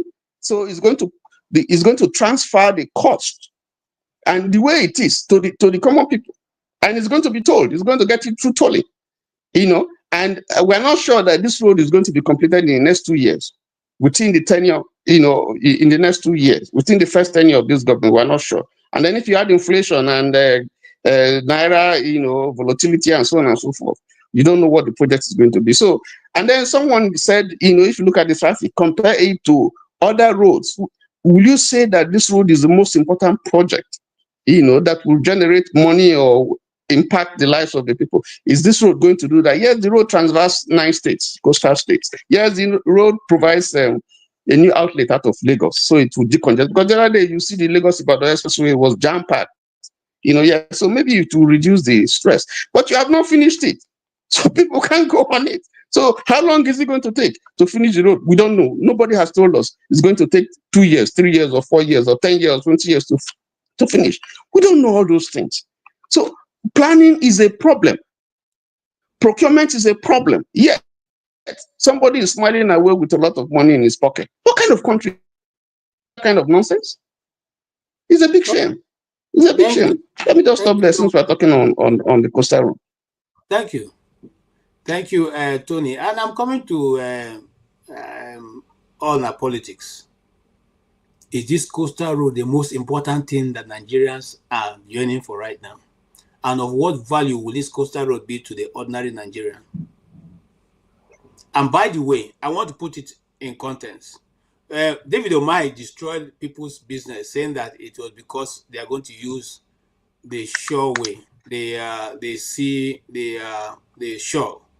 But now they left the shore, they gave themselves a free passage, and they moved right almost into the land. So you still have that shoreline. Okay, so they've recovered land for themselves, or that allegedly they recovered land that is right now in government ownership that nobody is occupying. Are they going to give it back to Landmark, or they're going to now give it to other people, or they're going to now take it for themselves? Remember I said, of what value would this coastal road be adding to the ordinary Nigerian in the street? Thank you. As somebody from South, I think in my lifetime, that's the most important project that I have seen initiated. Now, the controversy of completion, money, that's the Nigeria. That's Nigeria. But in terms of the idea of that road, in my lifetime, I think that's the most important physical infrastructure so far initiated by the Nigerian government, I think the APC-led administration. I think I am saying that because people tend to want to see the value of physical development in terms of the nation state like this. No, the idea of a federal government is to actually look beyond is either administration or the generation that are alive at this moment. In other words, look 50 years, 100 years ahead. So people will say it's not going to generate traffic, no money. Yes, for now. But at the same time, these are the same people that will project to you, that will put to you, like anatomy journalists, directly, that by the year 2050, Nigeria will be 400 million in population. Now, only Meduguri and Kano, this population won't come from. I mean, let's be realistic. We might not like the person will bring the idea how the money that will go, whatever, all those ones, yeah, I agree. But to say that that road is of no value is not important, I disagree. Totally disagree. If I can wake up from a source of my village, come down on top rock, and maybe enter Keke, enter boat, join from Benin, enter Lagos under 2-3 hours. You say it's not the value to me. To you, yes, because maybe you don't live in that region, you don't see what the people in that region are. I mean, if you can get, if a person with the creek of Niger or anywhere can wake up in the morning and know that he or she can access Lagos within 5 hours, and you can't beat that. I think one thing I love so much about the country I live in, which is America, I feel enter car will close my eye, drive from Texas to any part of the country that will take 40 hours. Anywhere. No fear, nothing. Last time I can afford to keep fueling my car. You know, I not see the value of that because you know be trader, you know be team. But people who like freedom, who understand the modern world. When my father was my age, in the dream, I go from my village, reach Kano. You go take and see so maybe 3, 4, 5 months. And somebody see beyond today and say, okay, this road might be useful for the next generation to come. I would say, no, we are selfish. As I said, we might not agree with the amounts, with all the whatever that is coming out. Yes, we might disagree, but the idea, the initiative, I mean, it's a plus. Especially when we have a group of leaders who their goal is not to actually build a state, but to manage the territory that was given to them on behalf of those people that were given to them. Anything we can give us, even if it's small, we will think about. As I said, I don't like the politics or whatever that goes with it. It is not for me to control, but the initiative, the idea, I celebrated it. You know, be able to this when that thing hits the airwave, I celebrated it. I agree with everybody that seems to disagree. I say, come, I might not be alive when that will be completed. Let's be serious. I mean, the bridge that led to the east is still there. That was started before I was born, and it's still there. So I might not be alive when the road will be completed. That's a given. But the fact that they say that the idea is not, it's not positive, it's not good, or we don't need that now. We don't need that when we need that. We need that yesterday. Everything that we have now, we need that yesterday. Yes, other contemporaries are nobody said they conceive with that. That's where we are. Now where we find ourselves. Now it's our action and inaction that led us to where we are. That even though we will largely blame the idea of leadership. That's why I totally disagree with the phrase of leadership we are problem. It's not about leadership. That phrase was they put that phrase before us every day so that we keep recycling them. The country as it is has no vision. It is not, they don't get any direction. Nation state, they get stages. You get your political freedom, you get your economic freedom. You know, they come at the same time. There are very few countries you can point at that has those at the same time. America itself, you don't get the economic freedom until after almost 40-something years after they don't get independent, before British finally leave them. So there are stages to this game. Our leaders are not looking to that direction. That is because there is an ideology clash between those people that were given the country to. Which direction is it going to go? Socialism, communism, capitalism, that's even by the way, but most importantly, who is going to lead? Okay. What ideology is at the top? So that is the fight that we're on at the beginning. Before the American came within the 60s, They saw that people and hatched on it and decided to seize their own dominance of the economy, because that's what it's all about. So we see a leader who are not even ready to actually rescue the economy, because what they are getting is peanuts. And for the fact that they are now only in the shop, but that's why they are still struggling. If we see we have leaders who are ready to rescue, get economic freedom, then we can know where we go. Then we can begin to say, this one will no good, this one will not do, this one will do. But as far as we concerned, the whole country is being governed by leaders who are not interested in that. They are interested in managing the system as it is. That's why they do turn by turn. That's what turn by turn is all about. It's nothing. I just do your part, don't reach my turn. That's also the conception, the idea, welcome it. Every other political advisory can be debated, but the fact that that road is, I mean, I'm ready to take anybody on that. That road is not important. It is. I agree with you. The road is important as long as there are Nigerians who are there, irrespective of what it is. Mr. Femi. Yeah, so I'll take it from where Ovie stopped. I've been conflicted right from the beginning, but for me, so long as the loan money that they're collecting, yes, we know that there's still going to be some corruption. That's almost like a given. And granted that it probably will take 10, 15 years, like, you know, the way Nigeria works, you know how long it took to conceptualize and finish the second Niger bridge from stolen money, which somehow was part of it, probably was stolen, but at least it was eventually completed. Same thing with the third mainland bridge as well, which took quite a while, but at least again it was completed. Yes, on one hand, there's a lot of bad roads, trunk A, trunk B, trunk C, what have you. I mean, after all, what are the state governors themselves doing, and do we even have a local government which matters directly to the people? Again, so long as it's completed, one day, eventually there will be a need for some alternate routes. That's on one hand. On the other hand, I also want to tie something to even the greater conversation of the world, because definitely we do not live in a vacuum. And that's why when we talk about general topics, we're part of a whole ecosystem. We're not in isolation. So a lot of what happens in Nigeria, a lot of it is by design. So that's why it's important when we talk about other things. But that said, my only other fear, again, still tied to the fact that these are loans that are taken from the IMF, because when you look at how, again, SAB came to be, there are people that are directing us to do certain things that are injuring us, not just when it comes to the coastal road, other things as well. So, I mean, I just want to rest my case by saying, again, whilst I'm conflicted, I may not necessarily like Tinubu, just like I had a problem with Buhari, despite the thoughts of him being incorruptible.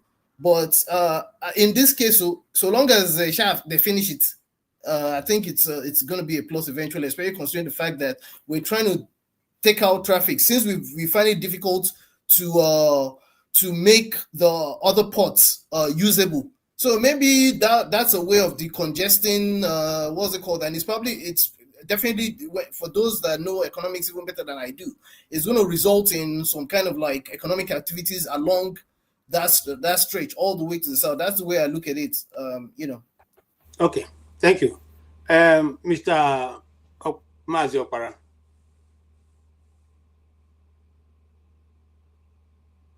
You're muted. Unmute yourself. Yeah, thank you very much. Thank you, Please, sir. let us get this thing straight. Please, we live in civilized world. We should know how things are done over here. Such, huge project should be discussed in the parliament, should be discussed with Nigerians.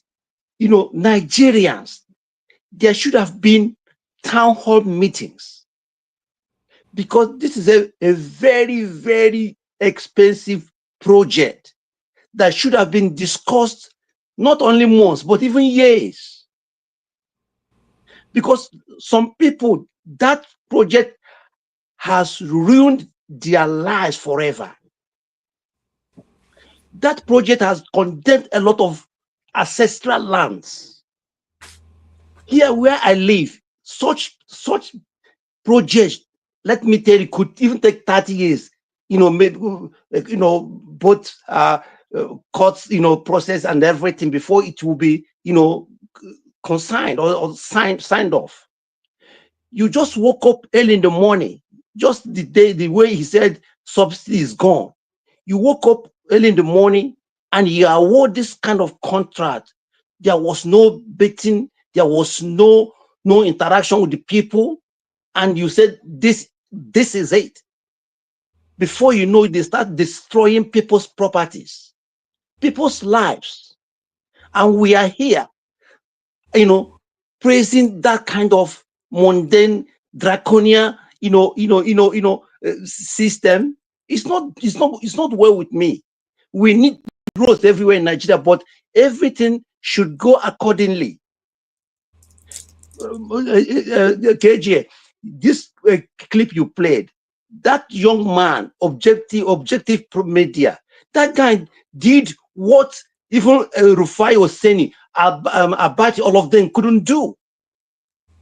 This guy went to see what these people commissioned. They commissioned, charade, sham. And this is money that all of us are going to pay. Our children are going to pay it back.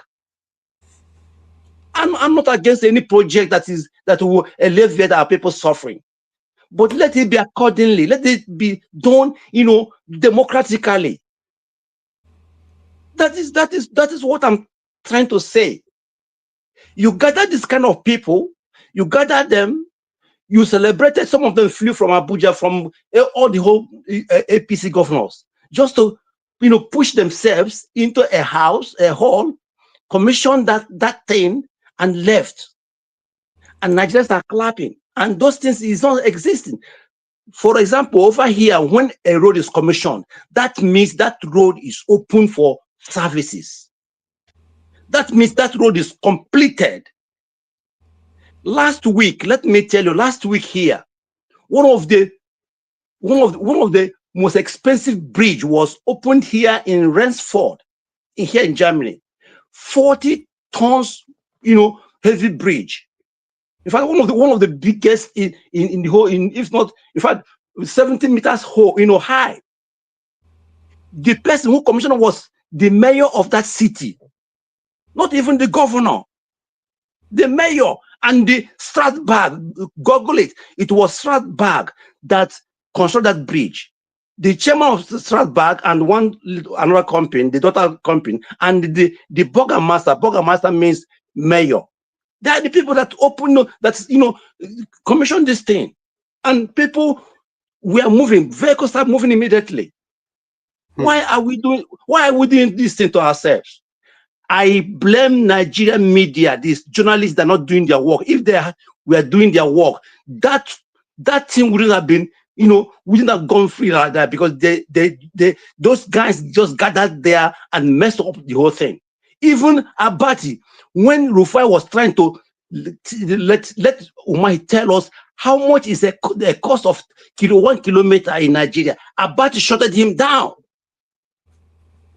It's not done anywhere. It's not done anywhere. That's not journalism. Journalism is what that young man of objective media did. He went there and he told Nigeria, this commission, this thing is never 30 kilometers. It's a charade. Thank you. Thank you so much, Mazi Okpara. You see, I watched that interview where Uban Abati stopped Rufai from finding out from the minister what is the actual cost and how much does it cost per kilometer. Well, you see, the problem with the media is that most of the owners of the media control what goes on there. And so sometimes, even though you may be a sharp, journalist or reporter, they will tell you what you can ask and what you cannot ask. And that's why people like, Precious have left where they used to work, and now she has her own system, because people tell you cannot ask questions, you cannot. They try to gag the people who come into their studio, and then also gag the workers. But I leave Desta to tell us what he sees about the whole thing. Do you think that this rush to commission this thing is because 2027 is coming and they have nothing to show? Yeah, thank you, KJ. I think it's a rush so that they will have something to show. You know, I think that's the reason why they've commissioned it. Because when the time comes, they will say, "Oh, look at this project we've done." I can understand. Look, this coastal highway. I think the master plan came up. I think it was in the early 2000s. It wasn't. It's not a new concept really, and I think there was a reason, specific reason why Buhari did not touch it. There's some decided not to touch it. I don't think we should do projects, but there's this tendency for us to have this ideology of okay, once the thing concerns me, no matter how it be, as long as say the thing will benefit me, even if they go waste money, it's not a problem. As long as at least my own interest is there. That is one of the ideologies in Nigeria every citizen seems to possess. If the thing is passing through my catchment area, fine. If they want to waste money, as long as I will get my own share, you know, we're not thinking collectively, we're not thinking about efficiency, we're not thinking about effectiveness, we're not thinking about reducing waste. If the coastal highway cost is going to cost Nigeria take the next 100 years to pay up, no problem. As long as, but we should ask ourselves, historically, let us look at the roads in Nigeria. Can we mention one road in Nigeria that from the start point to the end point is pliable right now in the country? We should just ask ourselves that objective question. Can we mention one road in Nigeria that from the start point, that one federal government road, from the start point to the end, typical east-west road, can you ply the east-west road from the start point till you get to Oron? Can you, sorry, you know, can you start it from the beginning to the end? You know, can you start it from Okay, we'll leave you, we'll come back to you. Okay. Kandu.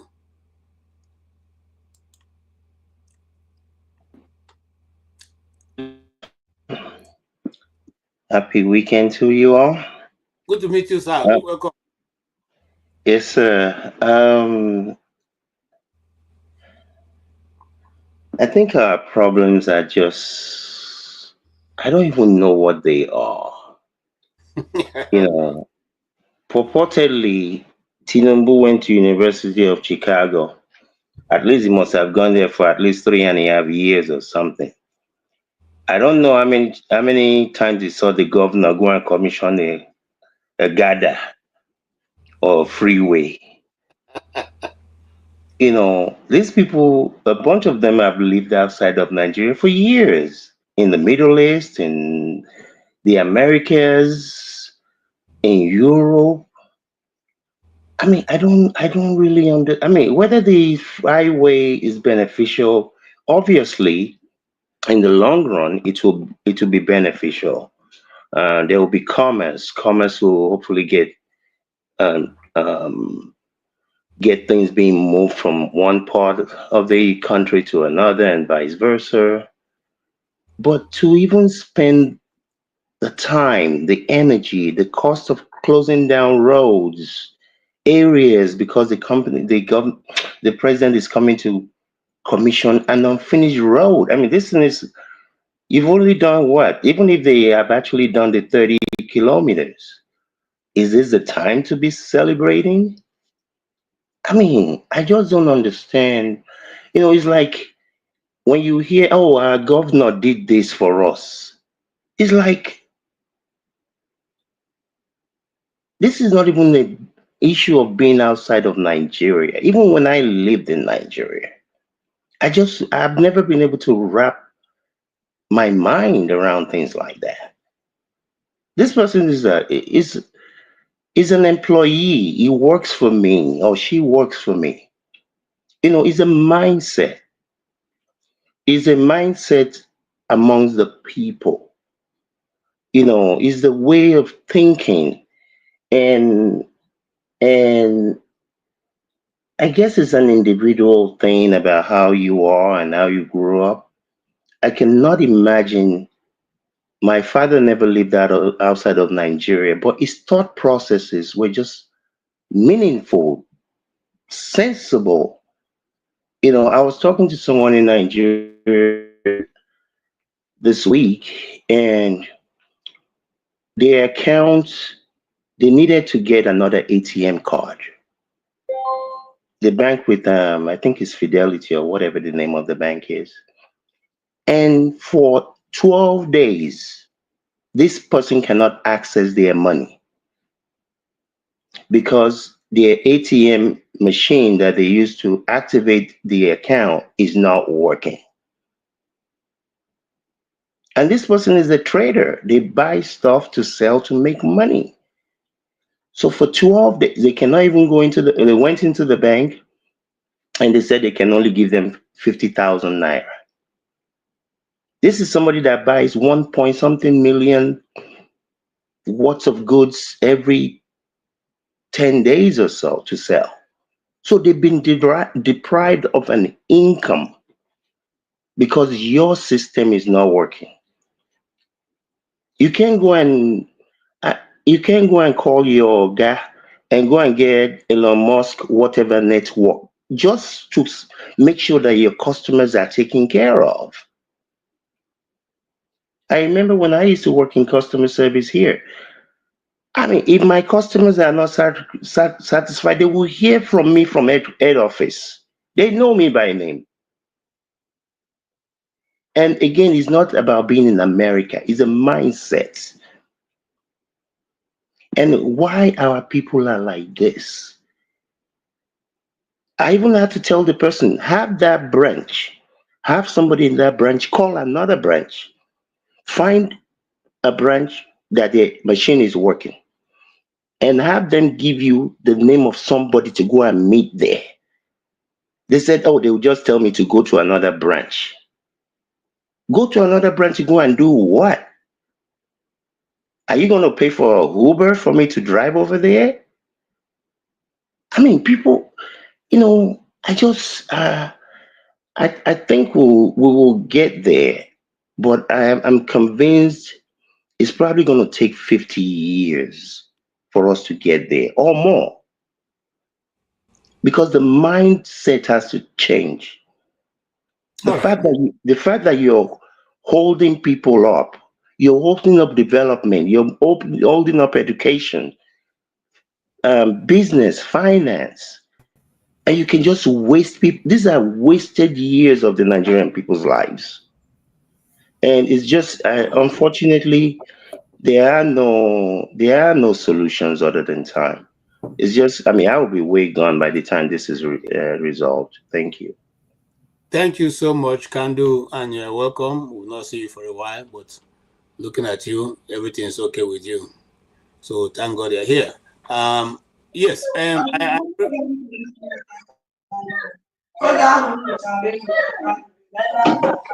okay.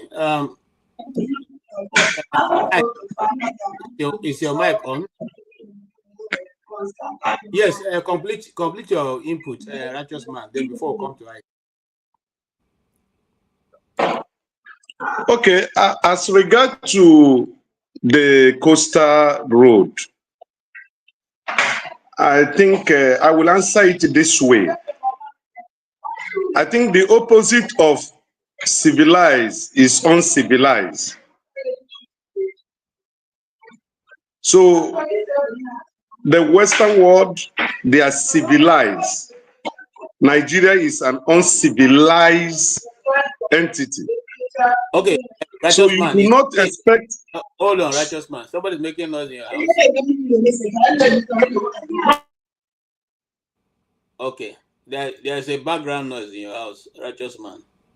Yeah, my chicken. I do already. Let's invite me now. All right, Desta, please complete your entry. Okay, yeah, thank you. So what I'm saying is, from historicity, you would kind of know what goes on after. I mean, all of us today, you leverage things like AI. What does it work on? It works on large language models. It works on large data of history. many of us, when we want to go out, we look at our weather forecast. The weather forecast is based on the weather forecast, the data they have from the last 50 years, and then we don't want to, in the Nigerian context, we just want to think about how it's, many times, it just is instant gratification. And that's why I asked the question, can we mention one Nigerian road, whether from Kaduna to Lokoja, from Lokoja to Bayelsa, one major road that from the start point to the end point today, you can enter a car and drive. It's not about saying, oh, the thing will bring about, in quotes, the benefits. Then the truth about it, is it a pleasurable ride for people to drive? Can people actually just drive from Kaduna to even Abuja now? Can people drive from Lagos straight to Abuja? I just drive, you're just driving through. If we can see historically, all we have been doing is cut and join, cut and join, cut and join, cut and join. What is making us to believe today that, oh, this coastal road, the things the government has promised about it is going to come to fruition? Then that's why I say that we tend to believe all these fables. And the truth about it that these politicians know it. Just tell them the stories. Oh, tell them this one is going to happen, that one is going to happen. But evidence-based, evidence. What is the evidence showing you? From the evidence we have in hand today, can we say that that coastal road will be finished in the next 100 years? And you will be able to drive from the start point in Lagos to the end point in Calabar that's just drive through. We should look at it and we can answer these questions by ourselves. We can answer it.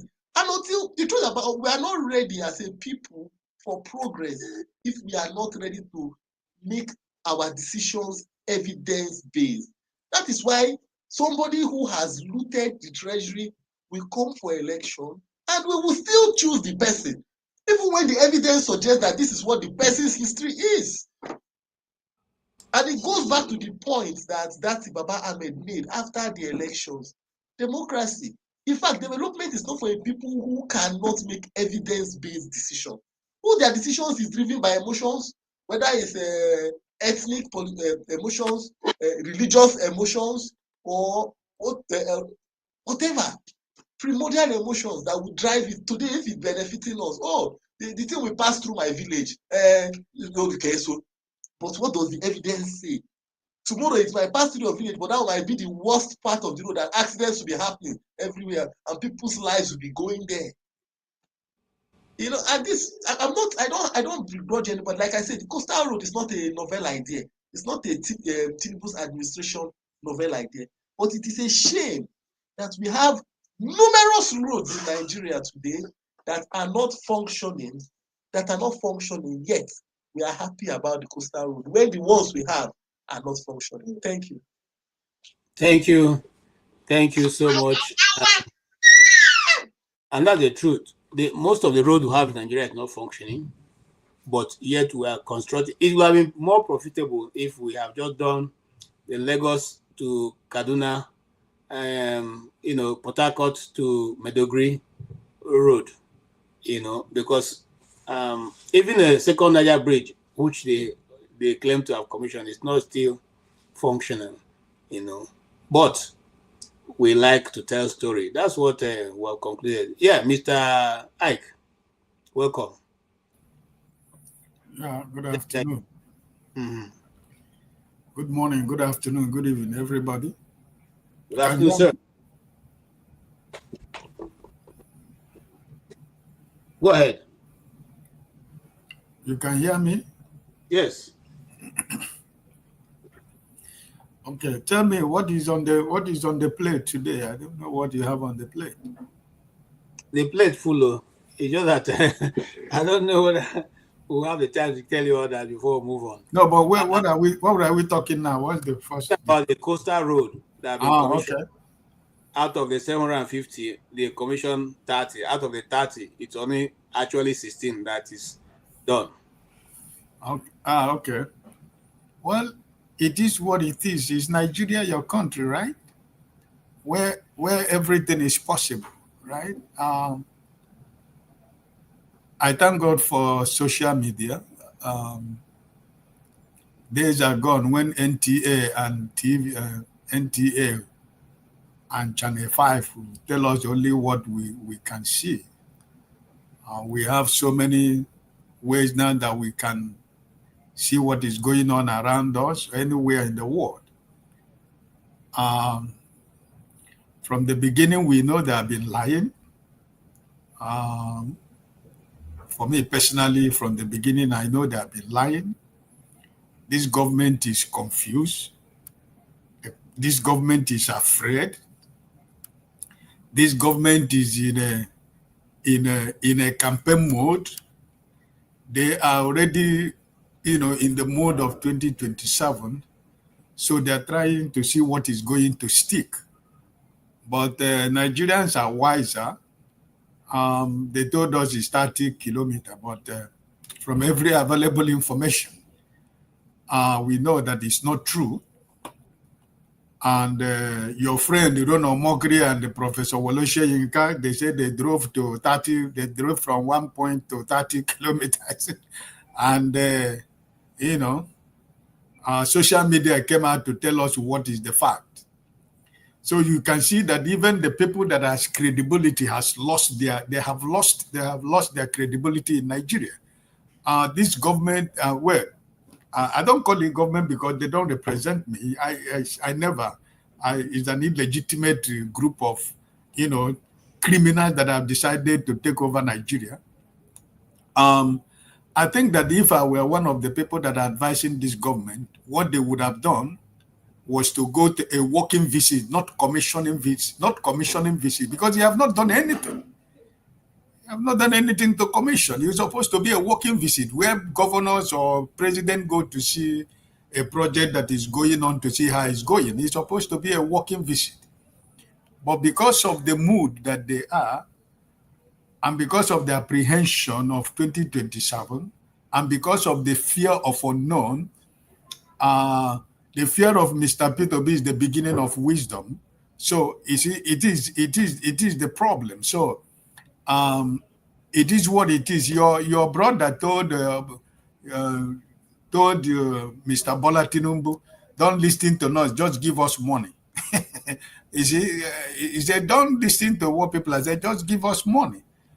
And even the money that they are using to do the road, they have not even told us. They have not been transparency on what they are doing. They heard the money came about and how much they are spending on each kilometer, right? The day they ask your brother, when that question came from Rufai, he began to cough. And he ended with coughing, right? And the answer was the cough, he was coughing. That is the answer he gave us. So we ate the cough. And that was the end of the story. And your friend Abati decided to play the politics of APC. No, don't forget about it. When you talk about that in another plan, we talk about that another time about how much is the kilometer. My brother, I thank God. Every day I keep thanking God for social media. I keep thanking God for internet. I keep thanking God for technology. That there is no how you can lie yourself away from the fact. Because sometimes when they are making all this on papers and their televisions that cover them, that support them, they think that Nigerians, we are, whatever they tell us, we just believe it. But I thank God. There is nothing that is nothing that is working. I would have advised them to go a walking visit. That's what your illegitimate president should have done. You go to a walking visit, not commissioning visit. What is he commissioning? What is he commissioning? I don't know what he's commissioning. I don't understand what they are commissioning. Right? So it is what it is, my brother. We are captured. We have been captured, and they continue to capture us. They know that. I have to look in my camera. And I think that as long as somebody was saying, I think everybody said, yeah, we have so many roads in Nigeria that need government attention, but all eyes is on whatever you call it, that's where it is. And every other road project in Nigeria can go to hell, you know. So it is sad. This country that is called, this country we call Nigeria, I don't know. But I would have advised this government to, what it should have done, to go to inspection. Just walking visit, inspect the project, and if you are impressed with what you see, you can tell the contractors and the Minister of Works, okay, good work, but I want this project from here to here. I need this to be completed. But no, they went on fanfare in an empty land, in a land filled with dust. They even the escaping is not even done already, but they are celebrating, and they told us it's 30 kilometers. But at the end of the day, technology led us to believe that is probably around 16. You know, so Dr. KJ, my brother, what am I going to say? Your brother, they asked him a question. He used cough to answer us, and this is Nigeria for you, because nobody's going to ask him question. Nobody is going to ask him that particular question that Abati didn't want to Rufai Husseini to ask Umai. If it is on internet, I believe that we would have gotten an answer. But because everywhere has been captured, the stream, the what do you call it? The so-called stream media is already in the pocket of they captured the organization. So Abati, we don't know where he's today. Today he's in this side. Tomorrow is in the other side. Next tomorrow is at the back side. Next tomorrow is at the middle side. I don't know where he belongs. I don't know his position in anything in Nigeria. He's only speaking long grammar and quoting laws, quoting Latin and the laws for us to confuse the people who they think that they don't have brain, right? But some of us, we didn't go to school. We don't read good books, but we have wisdom that given to me by God, that I can read by lines of what you're telling me. When you are lying to me, I don't need to go and be a psychology like those who read psychology. But as I'm looking at your mouth, I can tell you that you are lying. So all this story, all this Abati and his group, these people they put in channel television like Shehu and the rest of them, they are just there campaigning for APC. So my brother, forget about your so-called road. I have nothing. They have nothing to show. My problem is that nobody is asking question. The money. We wanted to know how much has been spent. But your brother is telling your illegitimate president, don't listen to us, give us money. So they will continue to give them money. Where would they get the money? They're going to go and borrow the money. Is it not the borrowing that we have borrowed our generation that is how many thousands of generations upon? Thank you. Somehow we've not been able to touch even half of what we are supposed to discuss, and we have just about 40 more minutes remaining. No problem. I just want to say that it is what it is. So yes, thank you so much. Before we bring in Forefather, I just want to let you guys have this advice, and if you are going to Uganda, please bear in mind that virgins in Uganda. They know that. I had to look in my camera. We don't have virgins in Uganda. There's something we heard. Okay, so since you already know that, the president of Uganda brought 100 cows and kept it that anybody that is a virgin above 12 years old should come and take the cow, and the cows are still there. Nobody have collected the cow. Is it true? Yeah, it's true. We don't have virgins in Uganda. They know that. I had to look in my camera. We don't have virgins in Uganda. Okay, so since we can boldly be told that, I'm sure that Ovie is taking note, because I don't know if Ovie is married. So if he's playing toward that direction, you know that that's what they are giving you as a national discourse. Forefather, you are welcome. You have been following us so far. What says thou? Yeah, greetings, KJ. Thank you for hosting, and greetings all the panelists. I see you all there. Greetings to the chat and the viewers. Obviously, I take I support the way Ovie is looking at this project. I remember some people were saying how Nnamdi Kanu was fighting for the seaport of the South to be built. How that was a good thing because he was reaching out to the South. And I've heard a lot of people make that assertion. But I also noticed that in the current conversation and the previous ones, because this is not the first time we've had this conversation, and people just make excuses for why that construction should not be done. Even when they are all aware, some of all these people have traveled in coastal highways from Nigeria to Benin Republic, Togo, Ghana. It goes all the way to this in Gambia, if I'm not mistaken, or Senegal.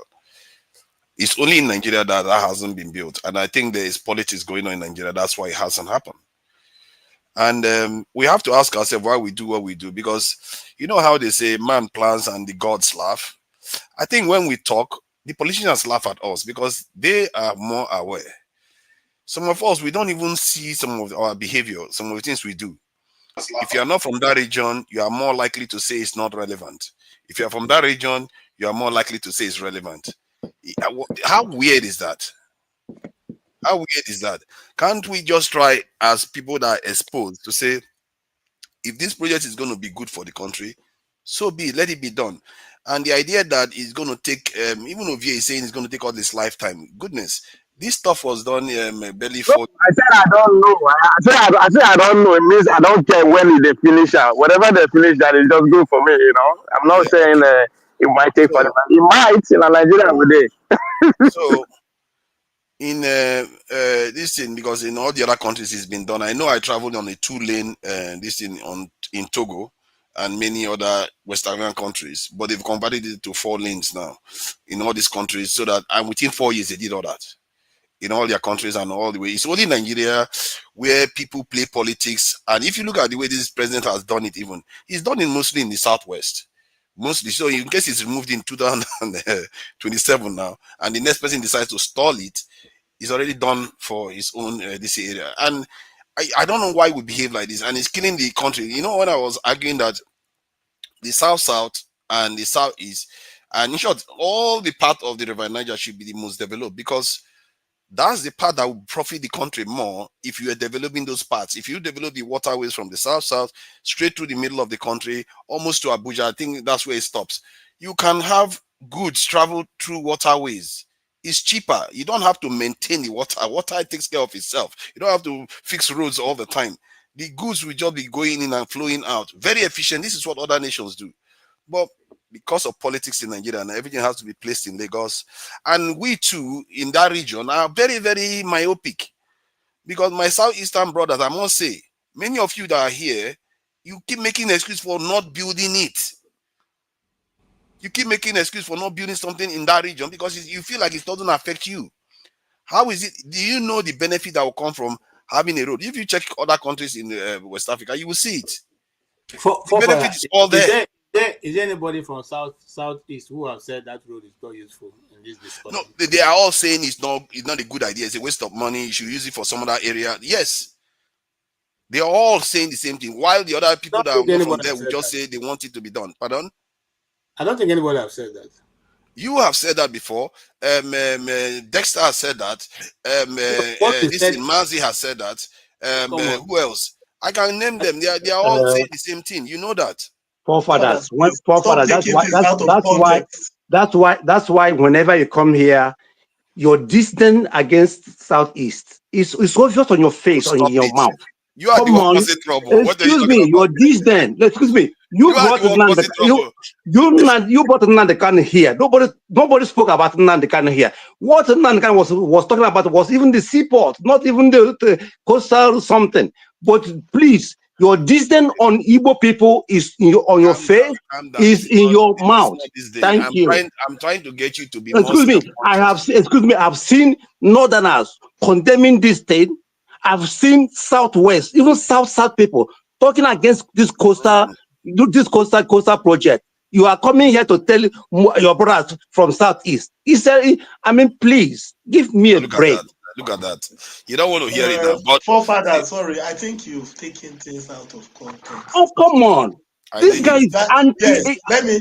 If I tell you are taking something out of context, horrible. Is it by coincidence that Ovie, the only person I know from that region, is the one that son Excuse me, even Tony spoke against it. Even Tony was here. Even John said about it. Is Tony not from South? Calm down. Do you see the irony? Okay, see the irony of the situation? Hold on. We'll come back to forefather. Mr. James, you have been here for a while. I've not even finished my statement. No, we are coming back to you. I've not taken your time, please. Don't be. You still have your time. Maybe there's a question or a clarity coming. Yeah, go ahead. You mean me? Yes, Mr. James, go ahead. Oh, thank you so much, because I'm really eager to sign out. It's now 7 p.m. in the Gambia. I think this will be my concluding remarks. Okay, go ahead. Yeah, Mr. Ovie mentioned that in his lifetime, no major project has been commissioned in that part of the country. Remember, what's it called? Alaja Steel Complex. It was commissioned by either Shagari or Bassett. Well, that was not my lifetime. They never bought me that time, I think. Okay. What about Ogoro, the power station? Saple? What year was that? Anything before 80s. They never bought me. What about petrochemical industry worry? Not the refinery, petrochemical industry worry. See, Mr. James, Mr. James, when I'm making that petrochemical, now that it's you that is saying it, for me to not even be aware of it, it says a lot about the significance. The point I want to make is that resources are scarce. So we should not waste whatever we have, no matter how much or the quantity at our disposal. Resources are scarce. When they are telling us they are going to spend billions of billions to construct a highway from Lagos to Calabar, there's cause to worry because so many children are out of schools. We don't have hospitals and so many other things. If this money can solve quite a lot of problems, why wasting it? This is what I'm after. But that's not why we have the issue we are having. With the road or without the road, can't we work and chew gum at the same time? Somebody was mentioning waterways, water transportation. If the country is industrialized, if we pursue invest on engineering, we can come up with ocean-going vessels. If you want to go to building road is at the foundation of industrialization. How do you industrialize without roads? Excuse me. We have roads already in Nigeria, which we are not maintaining. What is the guarantee that when we construct this, we will maintain it? Then, secondly, if we can develop our waterways. Remember when Ogbomoja was the governor of Benue State, there was what they call the Delta Boat Yard Warri. He constructed roads in what is now Edo State. In the riverine areas, there was waterway. He developed the waterways. That was the trick the man used.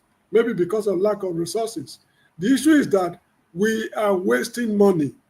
This money is so opaque that you don't even know how much it will cost at the end of the project. Well, Mr. James, that money will be wasted with the project or without the project. We are talking about a class of people who don't, we are talking about wasted as if that's our culture. That is what the criticism is, how we manage our resources, not the project. We should condemn embezzlement in this totality. If they will use it to construct something or whatever it is, as long as there are traces of embezzlement, it should be condemned unequivocally. That is the point I'm making. We do that every day. There's nothing they do without embezzlement. Everything, there's nothing they do without embezzlement. So I don't understand why. I'm signing out. Okay, sorry, Mr. J. What is his name? Buhari commissioned a completed refinery. We were not happy with him. And this is happening again. This nonsense should come to a final word. We have better things to do as a country. Exactly. When Buhari went to Bauchi and Gombe and did that thing, everybody condemned it because that was a phantom project. And any phantom project should be condemned. Whether in the Igbo land, whether in Hausa land, whether everywhere. Listen, see, why would they deceive ourselves? We condemn ourselves every day. When has anything changed? Maybe something is wrong with us. Excuse me. So, how does condemnation help us? We condemn things every day. Let's change. That's our problem. What we condemn what is condemnable. Look, okay? We should be ashamed of ourselves as Africans if we are still talking about road construction. We are exactly about road. Exactly. Man is exploring space for an alternative home. So because we failed to do it yesterday, we should not do it today. How do we play? You're not getting it. You're not getting the argument. You're not getting it. You're not getting it. Let him conclude. Then make me understand, please. Okay. So let him conclude, please. You cannot understand if you don't let him speak. Thank you all very much for the time. It has been very nice being with you. Mr. KJ, I will contact you over something which probably you are aware of. Okay. Yeah, I'm sure you are aware of what I'm talking about. Okay, yes, I guess so. Thank you so much indeed. Good night, everybody. KJ, yes, sir. KJ, can I just come in? Sorry, I had to go out because my it looks like I was having problem with my signals. But actually, it's if you allow for further, then after that you can come in. Are you in a hurry? I just wanted to address some of the things that forefather said, because I have a few issues with what he said, that I just wanted to address. So you can pull up. Go ahead, Tony. Yes, I think we are overlooking something. Desta did allude to that, and Mazi Okpara also did mention it. How can you start a project without planning, without adequate information, without going through procurement process as defined by the Constitution? A project of such a magnitude has to go through the process. The Senate didn't approve it, and just one person or a few individuals just came. That's not a country. You can do it in your father's house. You can do it even in your company. You will discuss it before a board. The lives of so many people. You just don't wake up one day and just do what you like. There's a project that is ongoing since 2015 or 16. That is the coastal road that is supposed to link about 13 countries for transferring Nigerians gas, linking Nigerian gas through the coast up to Morocco so that it can be exported to Europe. Now it's taking a long time to do all the survey. All I hope you understand my argument. Just the road surveys you did. That is how things are done. You don't just. Nobody disagree with you on that. Nobody disagree with you. You don't just. Hold on, please. I didn't interject when you're speaking. You see, a country that does not plan, and that's part of the problem that we have. You just wake up, you don't plan, you don't have data, you don't have anything, you just wake up and you mortgage the lives of millions of Nigerians for a project you don't know the cost, you don't know how much interest is going to be, you don't know the gestation period, you don't know anything, and people are coming and say, so long as it passes my place, I benefit. Therefore, it doesn't matter. What kind of thing? Yes, of course, it's going to employ people. Yes, of course, people will apply that fruit. But that's nonsense. That's not how a country is run. And we must say it and speak it. That's not the argument, Tony. That's not the argument. That's not the argument. You are wrong. Nobody disagreed. Nobody said you could say that he treated the project was right. I don't think anybody agree with that. Forefather said it here. Forefather said it. Forefather said that Igbo people are against it because it's not passing through their religion. Forefather said it here. What are you telling me? Hold on. What are you telling me? Forefather said that Igbos are against it because it's not passing through their region. He said it here. You made your point. KJ, the question you asked me is about the idea of that road. Now, people are condemning the process. I don't think anybody agrees with the process to which we get to know about the road. I don't think anybody will. But again, the president has the executive power to initiate the project. Right? Okay. Me and you don't have control about that. I am more in support of the initiative. Somebody said that it's even early 2000, which I don't even know about. So people are saying, oh, it is not the right time. They say the Now, best time to plant a tree was yesterday. The second best time was today. Yeah, we fail to do it. But that means we should not do it today.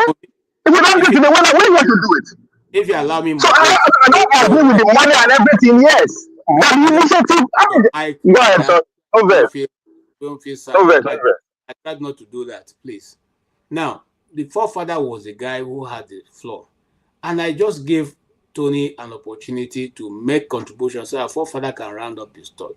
If need be, we can expand on this, but I don't think so. So let us conclude. Now, the question I asked Ovie was, some people, and I'm here, I think I have the right to ask any question, whether in the way that you understand or the other way. And, you know, so I asked that question for which he gave an explanation. And so many other people have given their own view based on whichever side they're leaning. But it's not based on whether they are from the southeast. It's not based on that at all. Because no southern eastern person who will see that road and say he does not approve of it. Because that's what we have been talking for. If you notice, my first contribution when I came into this Dr. Damage's program was I made demand. And the East Coast Road was one of the things I talked about. Because the East Coast Road will open up the waterways, will open up the seashore, for which many countries have used as a developing point in their nations. I said this here. So these things are not new to me. So when forefathers say I'm not for it, I'm wondering how. Because that has always been, in fact, I've always talked about the beauty of the shorelines that is not developed. Other countries, that's the most expensive part. If you go to our own side, you see that those places are left for slums and all the rest, which we can clean up and develop. So I don't think anybody from the southeast or south who sees beauty in Nigeria will not like it. But what we are saying is, you can't just jump up and begin to construct a road without knowing how much it costs. That was the bone of contention. You cannot say to Arise News people, oh, we don't know the cost, you know. Okay, and this is probably one of the most expensive projects taken so far, you know, in the last maybe 20-something years. Okay, and nobody debated it. Nobody talked about it. There's no cost. There's no drawing. There's nothing. You're just doing it bit by bit, as if you are building gutters, you know, and all the projects are divided into different costs. But let me leave for further to conclude, and then I can come to Igbo basics. My time is fast running out, and I know that forefather is here, so he's going to continue with other things we didn't touch. But let's hear from forefather. Thank you. The earlier conversation when this stuff was this in commission, it was clear based on, and I was saying it here, that the way they are coming across saying that they are against the project, it may be linked to the fact that it's Tinubu, or the fact that it's just something that is not coming towards the southeast. Because clearly, I was watching, even P2B was saying, and I disagreed with him, because he knows full well that this is a bigger project. This is something that African countries are doing to link African countries together. And the way they want to do it is through the coastal regions, so that they can link them, because those coastal regions, they can also receive ships and all kinds of different stuff. It enriches people. So when that opinion was being made, and I noticed that the lines were clearly demarcated, because I know when they were trying to build the second Niger bridge, nobody was here saying, "Oh, it shouldn't be done," or a seaport. Why would you support a seaport in the south? Because you think that it's going to help your traders and all the rest, but you don't support road in that south region. It doesn't even make sense. You see the kind of the demarcation. The reason why I'm saying this, I'm not saying it so we are conscious of some of our biases, so that we can, because it's not by coincidence that somebody that is in Edo State is the one that's saying this road should be built.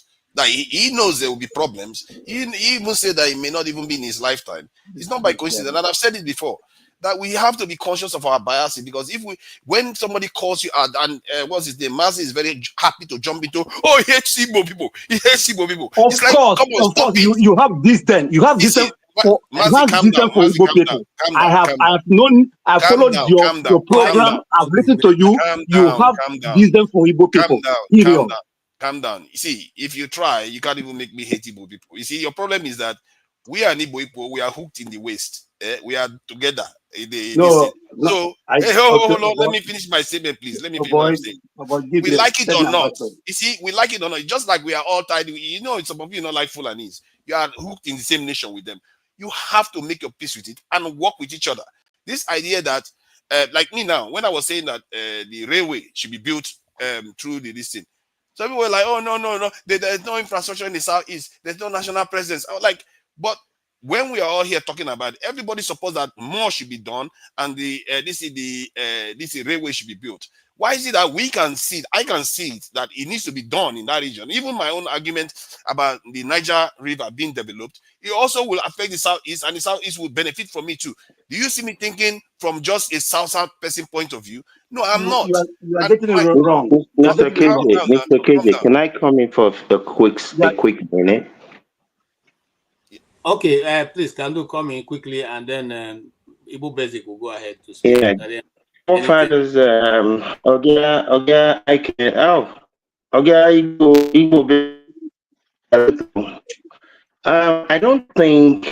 I don't really think reasonable people think about, oh, this is the southeast, whatever part of any country. You know, I heard people make this argument that Baba Yabo did not want a seaport built. It's like, I don't even understand the people that think like this. Who cares whether it's in your part of the country or not? As long as it's going to move things forward, it's going to move commerce forward. You know, I don't really understand people who think in Yoruba terms or Hausa terms or Fulani terms. Whoever can get the job done, whatever the job is that will push progress forward.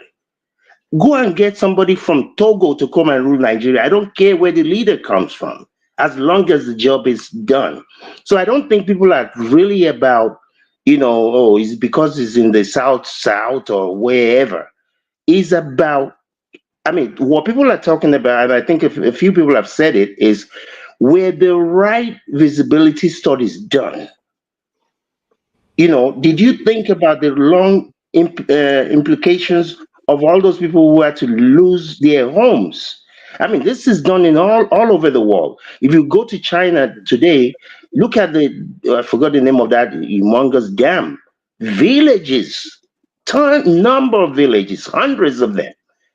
You know, people had to get out of the way for the progress of the country. So I don't care whether it's Tinubu that did it, it is Nwabweze or Kano. Let's identify what needs to be done, what's going to take the country forward, and bring whoever to do it. You know, so it's not a matter of people just saying, oh, it's for this part of the country, whatever part of the country is. And this is why I keep saying it's going to take polluted minds out of the way. Maybe 50 years for us to really get to that, to that promised land. I think that is a valid point, because that is exactly what I'm saying, that it's about what works. And like when some people say, if you don't mind, hold on. Igbo Basics, welcome. You've been here for a while. So KJ, I have observation. If my brother Igbo Basic can allow me to make my observation. Please observe observation. Okay, thank you. My observation is based on what my brother forefathers started saying from beginning. Forefathers, I want to tell you, this particular project that is being talked about is not only the people from the southeast that are talking about this project, that is against this project. But I don't know the reason why you just came in here. The first comment you made is that the Igbos are against the project. You begin to name names, those who are against this project. Exactly. Please, I keep talking to you for you to try to be sensitive to what you say. Because I don't know how this project that is being condemned from every part of Nigeria, that you came here now and begin to name the names of the Igbo people who are against this project. The same Igbo coup. For example, horrible people. Why you are trying to We're dealing with horrible people. We are living with horrible people. when you're trying to make your He's point. happy now. He won't let me finish my point, so he's letting them insult me and say all kinds of I'm not. things I'm that not I didn't say. I will insult you because you started the insult. You say I will I finish will it, but you insult never you. let me finish what I'm I saying. will insult you because you started the insult. You are unbearable. Mazobra, please. Whatever everybody says, Please let us be cordial. Let us be respectful. I'm just. Let me learn. Begin to gaslight again. I am only chipping in an advice to you for further. I'm not telling you to take it, but I just want you to be sensitive whenever they talk about something that has to do with Southeast. You come in the way you come in. You display that feeling that people begin to look at you in different directions. Pure hatred. Pure hatred. What I want. Okay. Okpara, please. Bye. This comment you made while you are trying to make this thing, I don't see how it came in. I don't see how it marries or matches to what we are talking about. Because people from every part of Nigeria have been talking about this so-called your project that we are talking about. I don't know why you should single out the Igbos as the people that are against this project. I don't understand that. Thank you. And also, I want to end by like this. Even as we are talking here, none of us know where you come from. I don't know where you come from. No single person here knows where you come from. Will tell us where it comes from.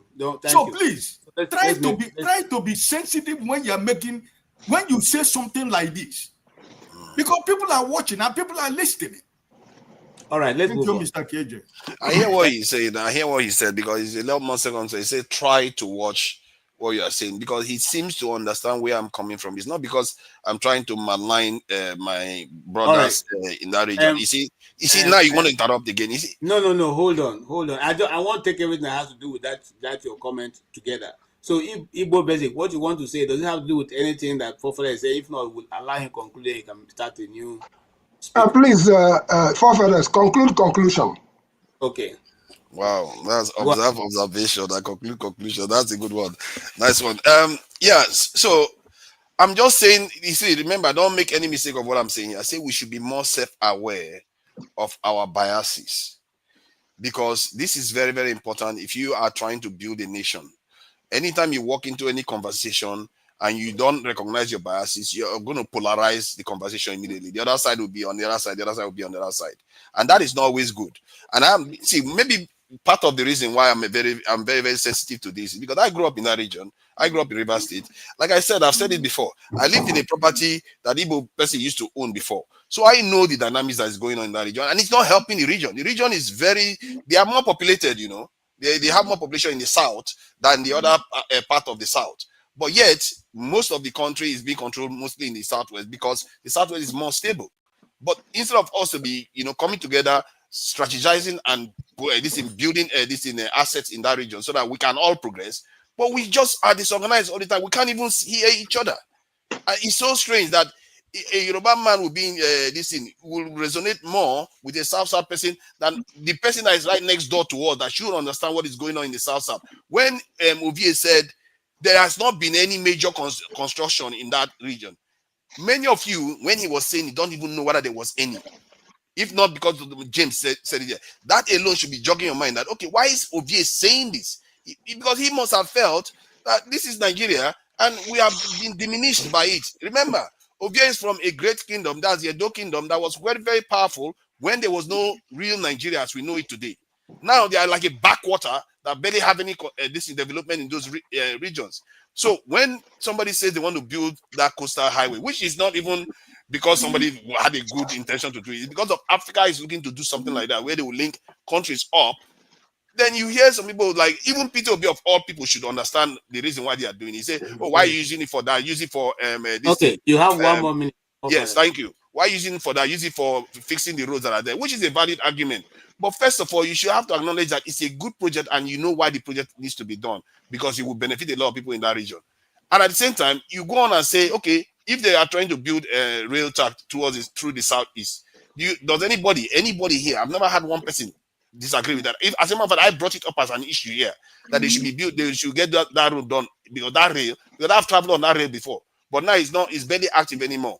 I talked about the waterways that should go through the River Niger so that all those regions, all those trade. Why should they have to be going to the Lagos to be doing trade when Igbo man can just take his boat, this thing, and go straight through the waterway, straight to this in Onitsha there?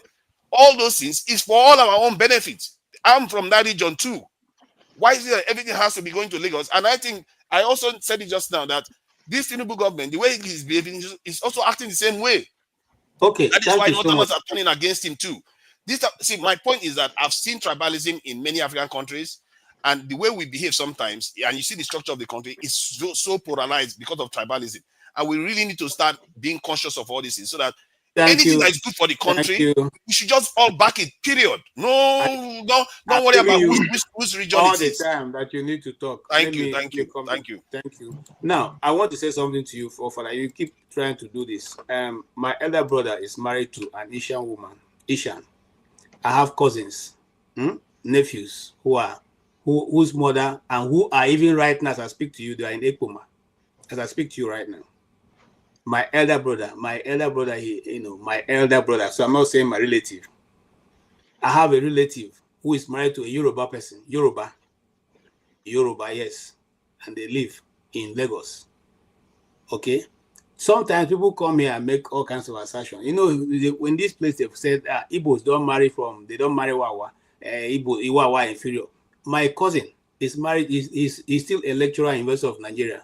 He married a Wawa person. We all went for that celebration.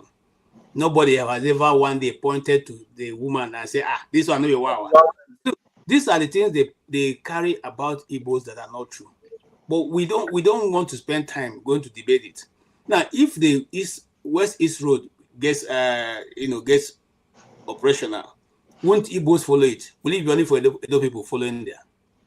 Now, but if your father, okay, let me say, if somebody's father was building a house and the person's father is no more, and then you get to the point where you have money to build a house, do you abandon the one your father started and start your own? Or do you complete your father's own before going to another project? If the case that you complete the one your father started, make it beautiful, then you start your own, then that is why we are saying what we are saying. Almost every road in Nigeria is bad. Almost everywhere, even the shortest expanse of road from Lagos to Ibadan is bad. Not to talk about going to the north, not to talk about going to Edo, for which you are talking about. The Edo one, it takes many days before you even get into Benin. And the minister was there saying that road had been done. Somebody the next day went to that road and took pictures of the road, video, and said, look at the road. Your minister is saying it has been fixed. So what am I saying here? I'm saying sometimes we need to get off this sentiments, tribal sentimental thing. Igbos are, I don't know any Nigerian that is more outgoing than the Igbos.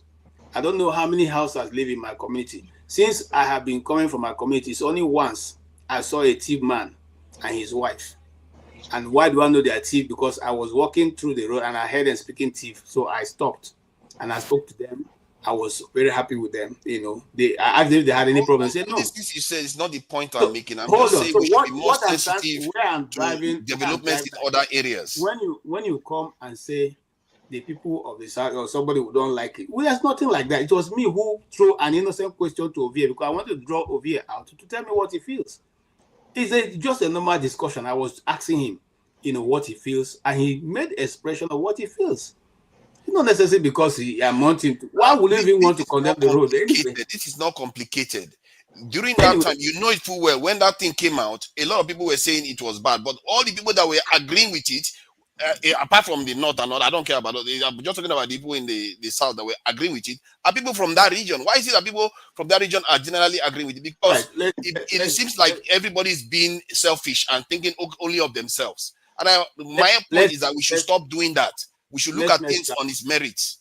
Let's make traction. You have the next show coming. Respect the elders now, but Igbo Basic for 2 hours. Go ahead and give us your thoughts on so far. Listen, you can take any subject actually. All right, agreed or disagreed. KJ, I sent you on your yes, Chief at 75. I saw it. and I just reposted another one for you because that's really the subject that I wanted to listen out front as I speak. Okay. And in there is also the one that I just sent to you now. I also sent that to Dr. Damages Rudolph, who, by the way, is from that area of Ndolumbe. I also attached an account number of Chika Tunonso Opala at Stalin Bank of 00885203383 on it. If you can share that with our audience, the reason is very simple. To get into the 70th floor, you must have passed, many waters must have passed through the bridges. And for a man like Chief Zebediah Okorigwe Ngobe, alias 430, who, if it was in the American context, those people, you got to buy ticket to go see them today. But it's in our country, Nigeria. So I wanted to bring that to our attention that a great man is being celebrated for turning 75 years old. And thank God that the Abia state government had also taken it up to provide a venue for them on that day at 6 o'clock in the PM, and that would take place at the banquet hall of the government house, Umuahia, Abia State. Having said that, I have listened to all the conversations that we have had today. And while still on the Chief Zebediah Okorigwe Ngobe's topic, today is, have you said, 247. That's why I'm picking up on just a couple of topics that I felt could be useful. A lot of people say, how can I help? That's one way you can help. We can't depend on one angle. You may not know Zebediah. You may know Zebediah. You may not know the new masquerade or the masquerade. But this is the stage we are in now. And to move it further, one of these days we will bring Zebediah to this stage so that all of us can appreciate the man who can only spoken language, who can deliquate and brokerage. I can't even try what that man can do with this same thing called English language. Yet you will understand when he speaks. He's the man who will mutilate English language by the time he landed off land. You go sabi say the English now, not the Oyibo man manufacturer more.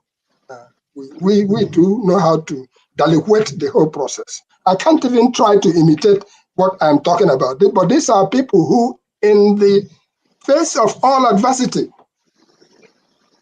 they will try to bring humor to our lives. And we'll be busy in trying to go and see them just because they are speaking. That was after the war, right after the war. And these were the people who made us realize that life is still worth living. As I listen to every conversation that has been made today, from people talking about Third World War, it took me back to when we used to think about Burma. Some of us don't know where Burma is. We used to think about Santa Isabel. We used to think about Panya. They tell you, say your people will go Panya. You they wonder, what did they go for? It's during the same world wars that were being fought before. The difference is this. In those days, there were people in the villages who were growing up, no fear of kidnapping, no fear of nothing. You go carry your knife, enter bush. You will go safe and come back safe. There were still traces of people who take people away. Remember, slave trade used to take place in those days. People still got missing. But for the most part, you as a young child can actually get up, go about your business, come back safe, even though you've been advised. Okay. And when I said I agreed to my brother forefathers, some of us, when we came to a place like the United States, we had no idea of anything called racism. Hello? We had no idea of anything called racism. We came here It's only when you begin to live in the system that you realize that the first strike is that you're a black man. And the rest is history. So when we are talking about us versus them, South-South versus North-South, or whatever you may call it, if I see Ovie on the road today, the first thing I will probably say is, Nakedu. That's a signal. If he says Adema, I probably have further conversation. Plus, I will regard him as my brother because he looks like me. If I see forefathers anywhere on the road, Oga, I beg, my friend, how far? If you understand how far, we can go into the next stage of the conversation. So there should not be this issue of because they build them here, because they build them there. So many things have been built, and so many are still being built. I wanted to start my conversation with what I call the basic trust from air roads, because we were talking about roads. Mm-hmm. Do you know what a trunk air road is? All of us, as built by the British. These were roads that only the war destroyed, a lot of those roads. A trunk air road may have passed through your area. So I'm not going to go into depth with that. Because what is being built today, you build them now, you come back in 3 or 4 or 5 months, you may be able to pass, and some will last. So I'm not going to go there because that's not the subject there. The subject again being that you're talking about Coastal Railroad. Again, this is taking me off my topic. When they built the what you call it, that pipeline that went from Port Harcourt to Kaduna, the tank didn't run through in Aba, it ran through a land that my brother was supposed to be building an industry in, and went all the way to Kaduna. So those are strategic things that are being done. Well, they don't start them. What do you go do? There's nothing you can do. It started. So we pray that someday, may they finish them. It may not be in our lifetime. Whatever process that they have started, what thing concern me? Let's get back to what I really wanted to talk about, which is depopulation. The depopulation of places in Igbo land. I don't know, maybe it's happening in your backyard too. A lady was complaining the other day of how she went home and couldn't find people again. And she counted a family of 125 and she could only find like 3 or 4 that was still in existence. Yet, we are complaining. And she landed that maybe make when I go home, begin marrying plenty to reproduce. Now, I was talking to a very learned gentleman yesterday who is on ground. And he was pointing out, in fact, the church being complicit in this whole process. Why our people are not reproducing to replace. God, everybody has come to Adeleke, including our old ones. Before it used to be that you came to America or you went to Britain, they go send you off, they go celebrate, say they go, they carry you, put you for airport, Benin airport, you go. And when you finish, you come back. But now, even our grandma don't come. So who do you expect to be in the village?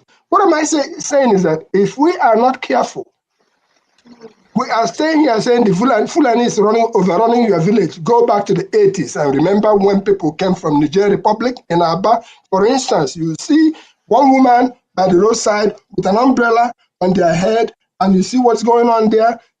8 Peking, where they are around them. I don't know if you experienced that, but I did experience that. That was populating the place and continuously populating the place. And you can't deny those kids. They were born there. Sometimes they know more than you do in terms of the nooks and crannies. Serious. So what are we going to do about these things? In terms of, when you go to a foreign country or wherever we are, anytime they ask you, where are you from? Please realize it's time to go home. The question is, where are you going home? Will you still find people in your village? As it stands right now, people would rather go to burials than to go to work because they believe that when they go to burial, they can at least get some meals in that place and get some drinks. So we have a collective problem here. As we are talking all this grammar, the people who were there for top, they are struggling today on top and continue. They don't care. They really don't care. So I will land and finish my subject with KJ. It's an appeal that I made. If you can pull up the chief Zebudea Okoriwe Ngobe, alias 430, and present to our audience, and I'm going to appeal to whoever wishes to extend a congratulatory message, not the format, eh? All right. Let the person look within the idea. You know what? Please hang on with me, and I'm already short over my time by 10 minutes, and the forefather is coming on to the next stream, so that you can have that, so that I don't have to take too much of his time. I'm already taking 10 out of that, and the women's segment is coming in after forefather, so we have a lot. And tomorrow we're going to be here. We'll be dealing with the religious and all that. We're going to be looking at, because every time people think of national development and they say Christianity or Islam or whatever have become a stumbling block. Let's look at it. Let's examine that tomorrow together and see how we can, augment the situation that we find ourselves. I want to thank everybody. Please, if you don't mind, Igbo Basics, I will pose that to forefather, let him continue. I thank all of you. Mr. Tony, we thank you so much. You always, avail us your time. Thank you so very much. Ovie, thank you. I don't know what you're stoning that tree for, but it's okay. Thank you so much. You have been stoning trees since you were sitting there. I've been looking at you.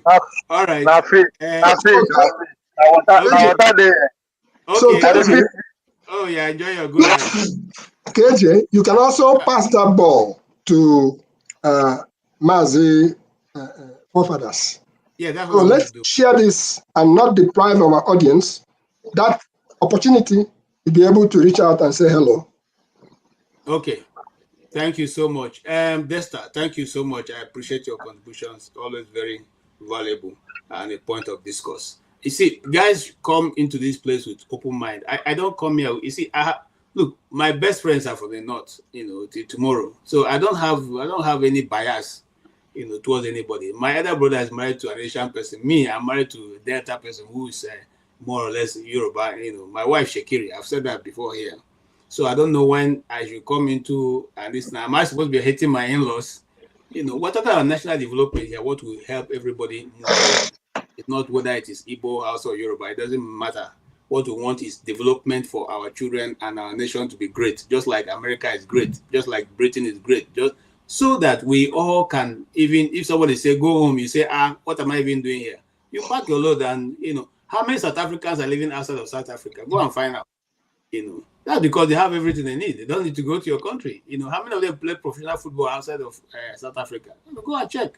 So when we come here to Georgia, it's because we're looking for a way to develop our teeming population, who are mostly young people. We're the youngest population being led by somebody we don't even know his age, whether it's 85 or 90, we don't know. So let us bring our time. Let us be able to find how to define our own nation and build a stable country that we all can appreciate and enjoy. I have a request here from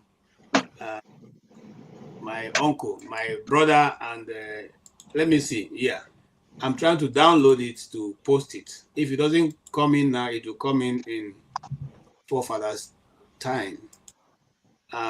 Is the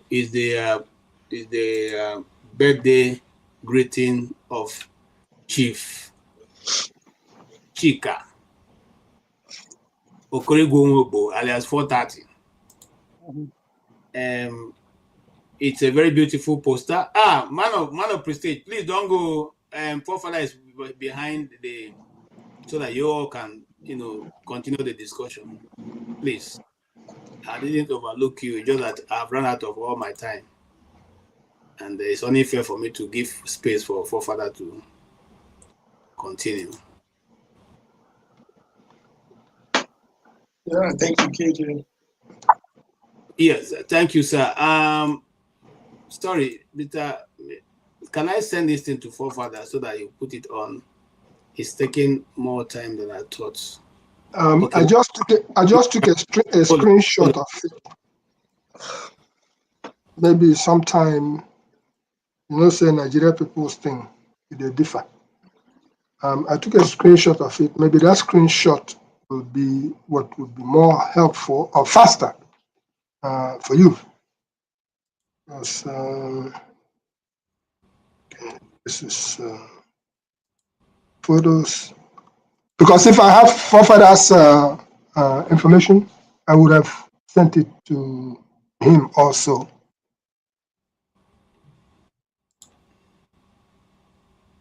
I guess. Okay. All right. There you go. There you go. All right. It's not been properly laid out, but you can see, you can take a screenshot and be able to make a useful this thing. Forefather will be more able to deal with this because my time is out. Okay. The more important information down there is the Chika Okpala's account number at Sterling Bank, which I read out to the people here. That will go a long way. If forefather can be gracious enough to carry it through. Okay. On that note, I need to run. Okay. As you are running, even though I didn't say it before, but I do know that we are forming a foundation on that. That's the topic for another day. Chika Okpala Foundation for the help of the artists. It doesn't matter whether you be Zaki or be you Jacob. That we have a foundation that is coming up right after the birthday. We wanted to separate these issues. All right. Thank you so much. I appreciate your comments, sir. And please, if you don't mind, hold on and also continue with forefather. On that faithful note, we've come to draw the curtain here, and please don't go away. We have 2 more broadcasts coming up. The next one is forefather, who's already waiting for me to sign off. And then by 8 o'clock, we'll be having Adama, there's the ladies section, Dr. Adama will be hosting. And you will have all kinds of, useful discussion that can help you, help your family and all that. On that faithful note, I'll say thank you so much on behalf of Dr. Rudolph and every one of us here, and everybody who has been here contributing either by the typewriter or typist or the keyboard or, on your screen. We thank you for just making it happen for us. We really appreciate you because this program will not hold if you are not there. So we don't take you for granted at all. On that faithful note, I want to say, have a blessed night and God bless you all.